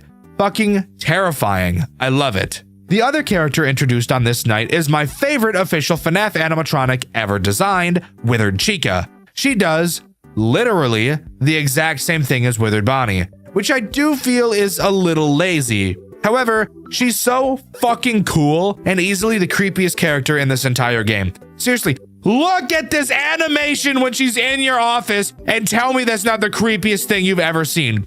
God, I love it so much. But those are the only 2 characters introduced on this night. So far, I do think night 3 is the most boring in terms of what happens. Yes, Mangle is still stressful with Toy Freddy, and I did get the craziest attack combo of all fucking time. You didn't see me. Oh my god. Bitches at every angle!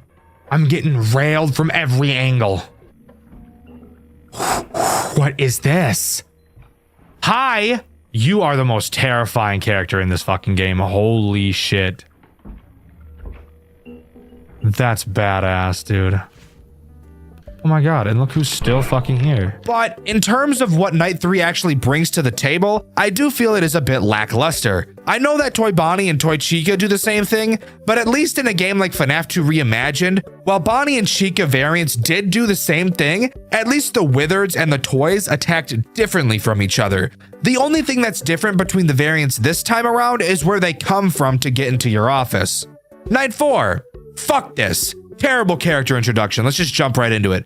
To begin, of course, we walk through the arcade and play yet another minigame. That is, unless you're me. Since I didn't complete the bullshit minigame from Night 3, I couldn't play the minigame on Night 4. Had I known that was going to be the case, I would have forced myself to beat Night 3's minigame. But fuck me, I guess I'm locked out of all the minigames for the rest of my playthrough. But what actually happens in this minigame? Well, I'm honestly glad I never did play this minigame because it appears to be just as frustrating as the last. In it, you play as who I think is Mangle. You're tasked with finding 5 balloon boys around the map. Afterwards, you move on to the next round and holy shit! It says there's 20 fucking rounds. I think I'm gonna shoot myself. Luckily for us, actually collecting the balloon boys isn't the real objective. Occasionally, a crying child will appear from the ground, and these are the real characters you want to collect. After collecting your first one, a shadow Bonnie will appear on the map. Touching one will cause the timer at the top of the screen to decrease very quickly, so don't touch them. However, it appears that a crying child spawning only has a small chance to happen every time the map loads, so using them to lose faster to get the level to respawn might actually be an alright strategy for collecting all the kids. Eventually, after collecting a few, as I'm sure you could have already guessed, Spring Dick appears and moves at light speed and camps your body for the rest of the fucking minigame, constantly draining your time at a rate faster than your mom drains all the nutrients out of the buffet line. Once you finally collect all of the crying children, the next level will show all the heads of the characters with missing children stuffed inside of them, and an exit door will appear. Something I noticed specifically about the Golden Freddy head is just how hard it is to see in comparison to the other masks. I'm sure this has some sort of symbolism, but I'm just playing the game, bro. You figure it out. Anyways, after touching the exit door, you walk to the office and it's time for the night section to begin. This night introduces 2 new threats. Let's start with the threat that is so annoying you'll want to light your PC on fire and then throw it in a river. Balloon Boy. Balloon Boy has somehow been made even more annoying than in the original. Except not annoying as in his mechanics, that's actually easier than the original. I mean, his laugh is so much fucking worse. The way he works is pretty simple. He'll attack through either of your vents. Instead of putting the mask on like in the original, you'll instead have to spam flash your light at him. Do that enough and he'll eventually literally run away like a little baby pissed diarrhea boy. Obviously, if you don't, he jumps into your office, steals your shit, and Foxy will fuck you since you won't be able to flash him. The other character introduced on this night is Withered Freddy. What does he do? Well, let me tell you, I have no fucking idea. What do you mean you have no idea, Dexter? Didn't you play the game? Yes, I did. However, this series and this Dexter White video specifically, I wanted to try something a little different in the video creation process. Typically, after I finish recording a black series, if I think the game was worthy of a white video, I'll put it on my white list. Depending on how much I either liked or disliked the game, will determine how high up on the list the game will go. And when it comes time to script a Dexter White video, I choose the video at the top of the list and write the entire script in one sitting. I feel this leads to the beginnings of my scripts being really hard to get into, and I feel that it also makes the amount of energy I have near the end of the script drop off. So I thought for this game I'd try something new. After recording each Dexter Black video on this game, I would write the script specifically for that section. That way, I'm not writing a lot in one sitting and I get a fresh reset every day, which I've noticed has been making me a lot happier with the script in general. However, this does bring up an interesting issue that I've only noticed now while writing and talking about Night 4. While yes, Withered Freddy was introduced, for some reason, he literally never attacked me once throughout the entire night. So I quite literally have no idea what he does and I can't really talk about it. So, this is a little awkward. I'm gonna consult the wiki real quick. Just give me a second. Let me just, 87, okay, and Night 4. Okay, here we go. Let me just we'll go to the hallway on that.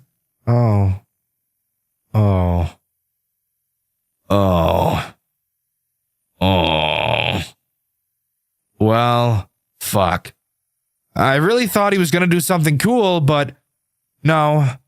He does the exact same thing as Withered Bonnie and Withered Chica. Just walks to your hall and eventually goes into your office where you have to put the mask on.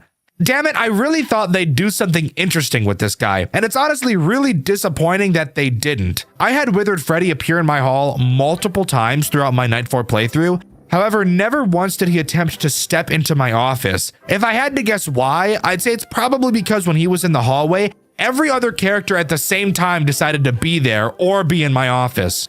Oh my god, fucking party in the hallway! Party in the hallway! Let's just fucking not do this. Party in the fucking office! Hello everybody at the same fucking time. Hi guys, fuck off. Oh boy, oh boy, oh boy. We're at Night 5 already? What a nice, totally calm and non-stressful ride it's been so far, right? Yeah, no, not really, but let's continue. To start, of course, we have another minigame to talk about, and this one is by far the most frustrating and annoying one yet. In it, we play as the puppet, tasked with giving gifts and then giving life, just like the original. However, unlike the original, where the minigame was quick and easy, this minigame is long and painful. You can see several balloons going from side to side across the screen. You can move along the top of the screen as well, and you're supposed to drop down on the crying children to give them their gift. However, you can't touch the balloons or the balloon boys at the bottom of the screen, or you will be reset to the top. Can you see where this is going?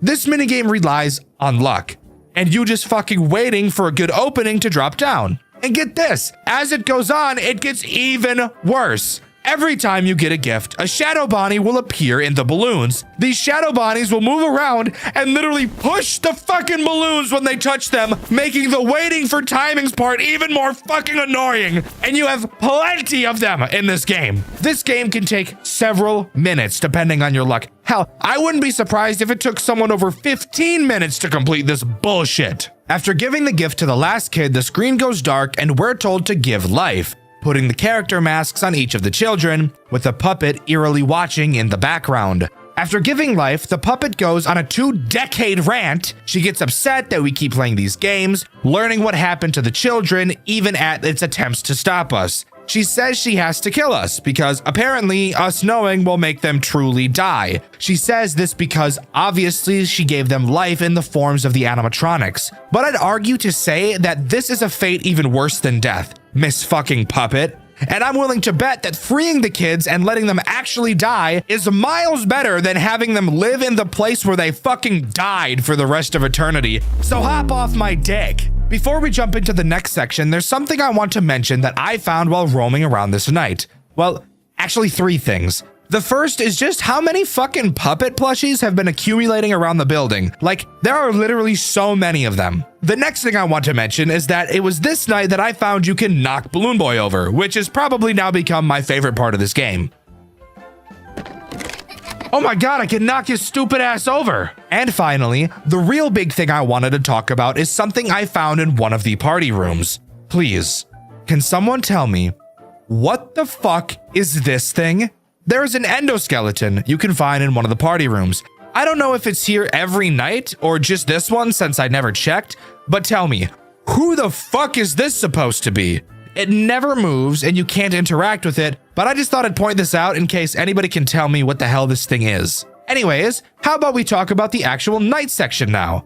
There's not much to talk about in terms of new threats, but there is something pretty interesting. At the end of the puppet's monologue, she said that tonight would be different than the nights before. She said that we've done a good job stopping her, but not tonight. The puppet gains a new form of attack on this night, and it is so fucking annoying. Remember all those shadow Bonnies that are life-ruining from the minigames? Yeah? Well, now they're in the night segments. Have fun, asshole! They show up on your cameras. Several of them, like a fuck ton of them, will appear. They will block your camera buttons, your flashlight button, and your music box wind button. When you click on one of them, they will go away. But if there's even one of them just barely touching the button with their head, their foot, their hand, even just gently plopping the tip of their dick right on top of one of your buttons, you won't be able to interact with it until you get rid of them. And you better believe that when you hear Toy Freddy's fat ass laugh, your blood pressure is gonna spike to 12K as you try to remove all these little fucking shadow bitches from the camera. Oh my god.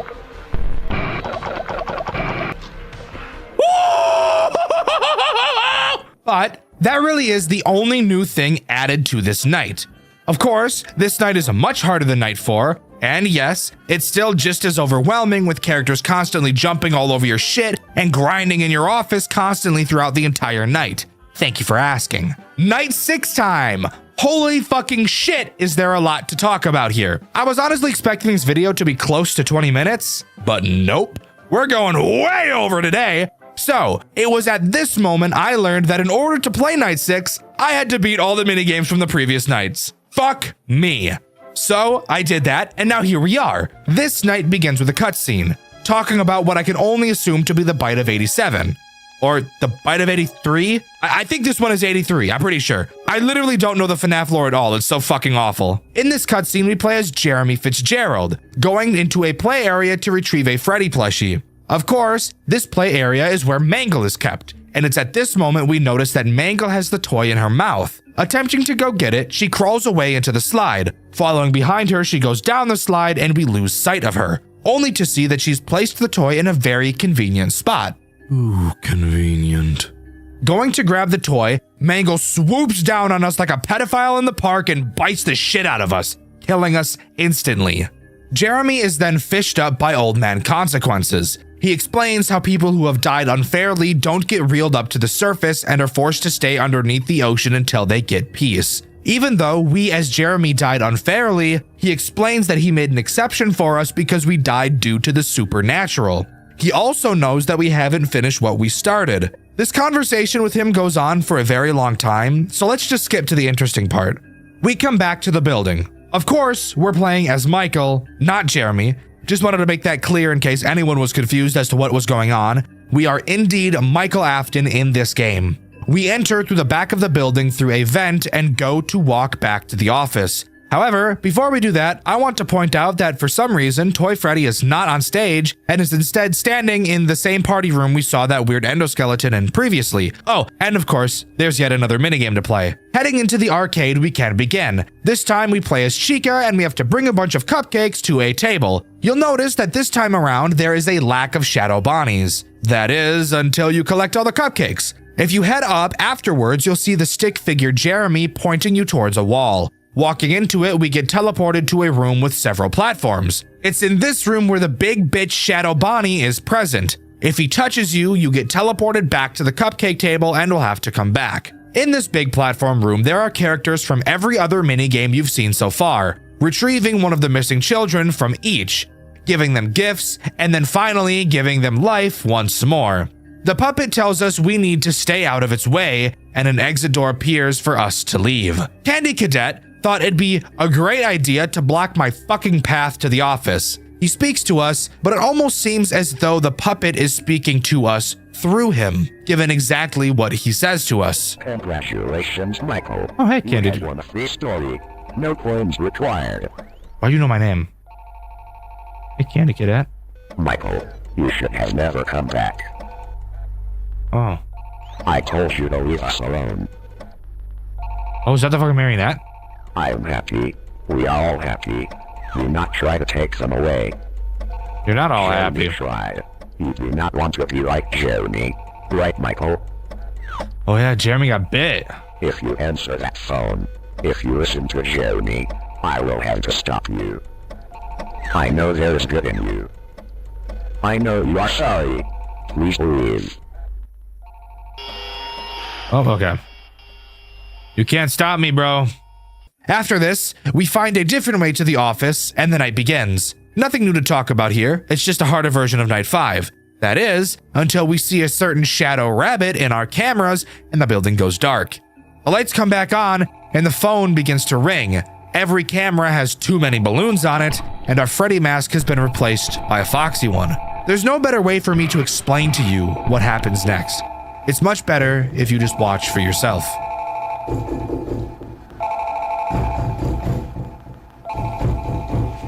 Michael, I know you're good. No, you don't, Michael. Brother is dead, Michael. You killed him. What were you even doing?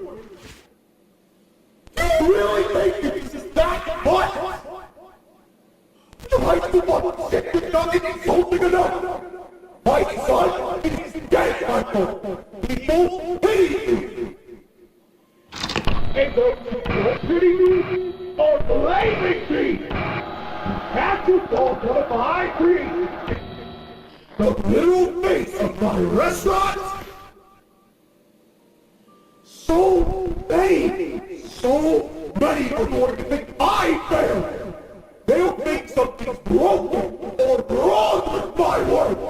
His machine did he not prioritize safety? I'm sorry! I didn't account for my idiot son shoving his little brother down its mouth!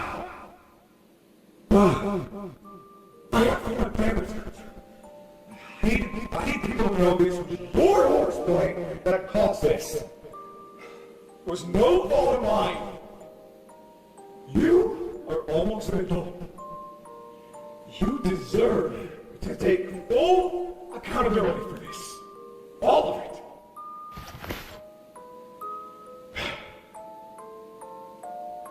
You know, I'll never let go of this, Michael. You've ruined my life. I'm going to tear yours apart.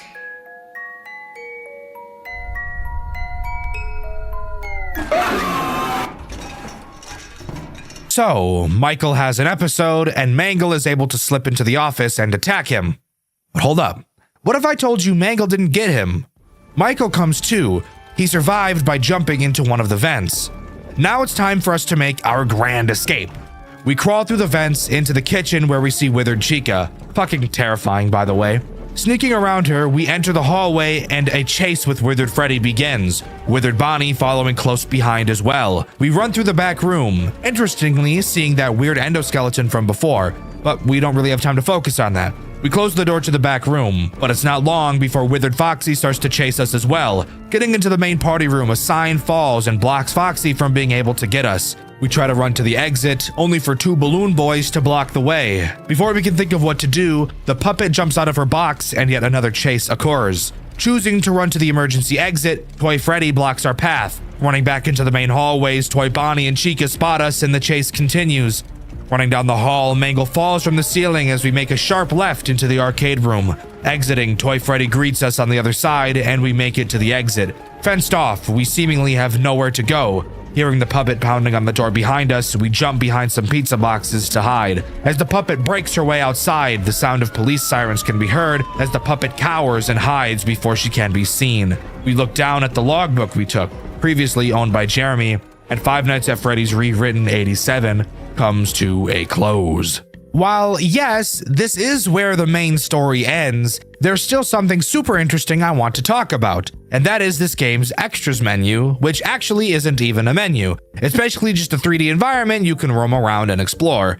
The reason I want to talk about it, well, you can re-enter the pizzeria to explore, and around it you can find several Faz tokens. Using these tokens, you can go to the arcade room and have Candy Cadet tell you a story. The story he tells consists of an infamous cave in the woods that everybody is afraid to enter. One day, a child stumbles upon it, and a beast convinces him to go inside the cave with him. The child never exits the cave. Several children entered the cave and never returned.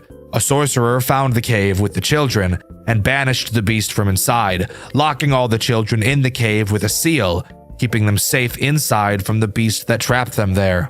The children had the desire to leave, but the sorcerer couldn't let them without breaking the seal and letting the beast back inside. If it wasn't obvious, this story is obviously a metaphor for the missing children's incident.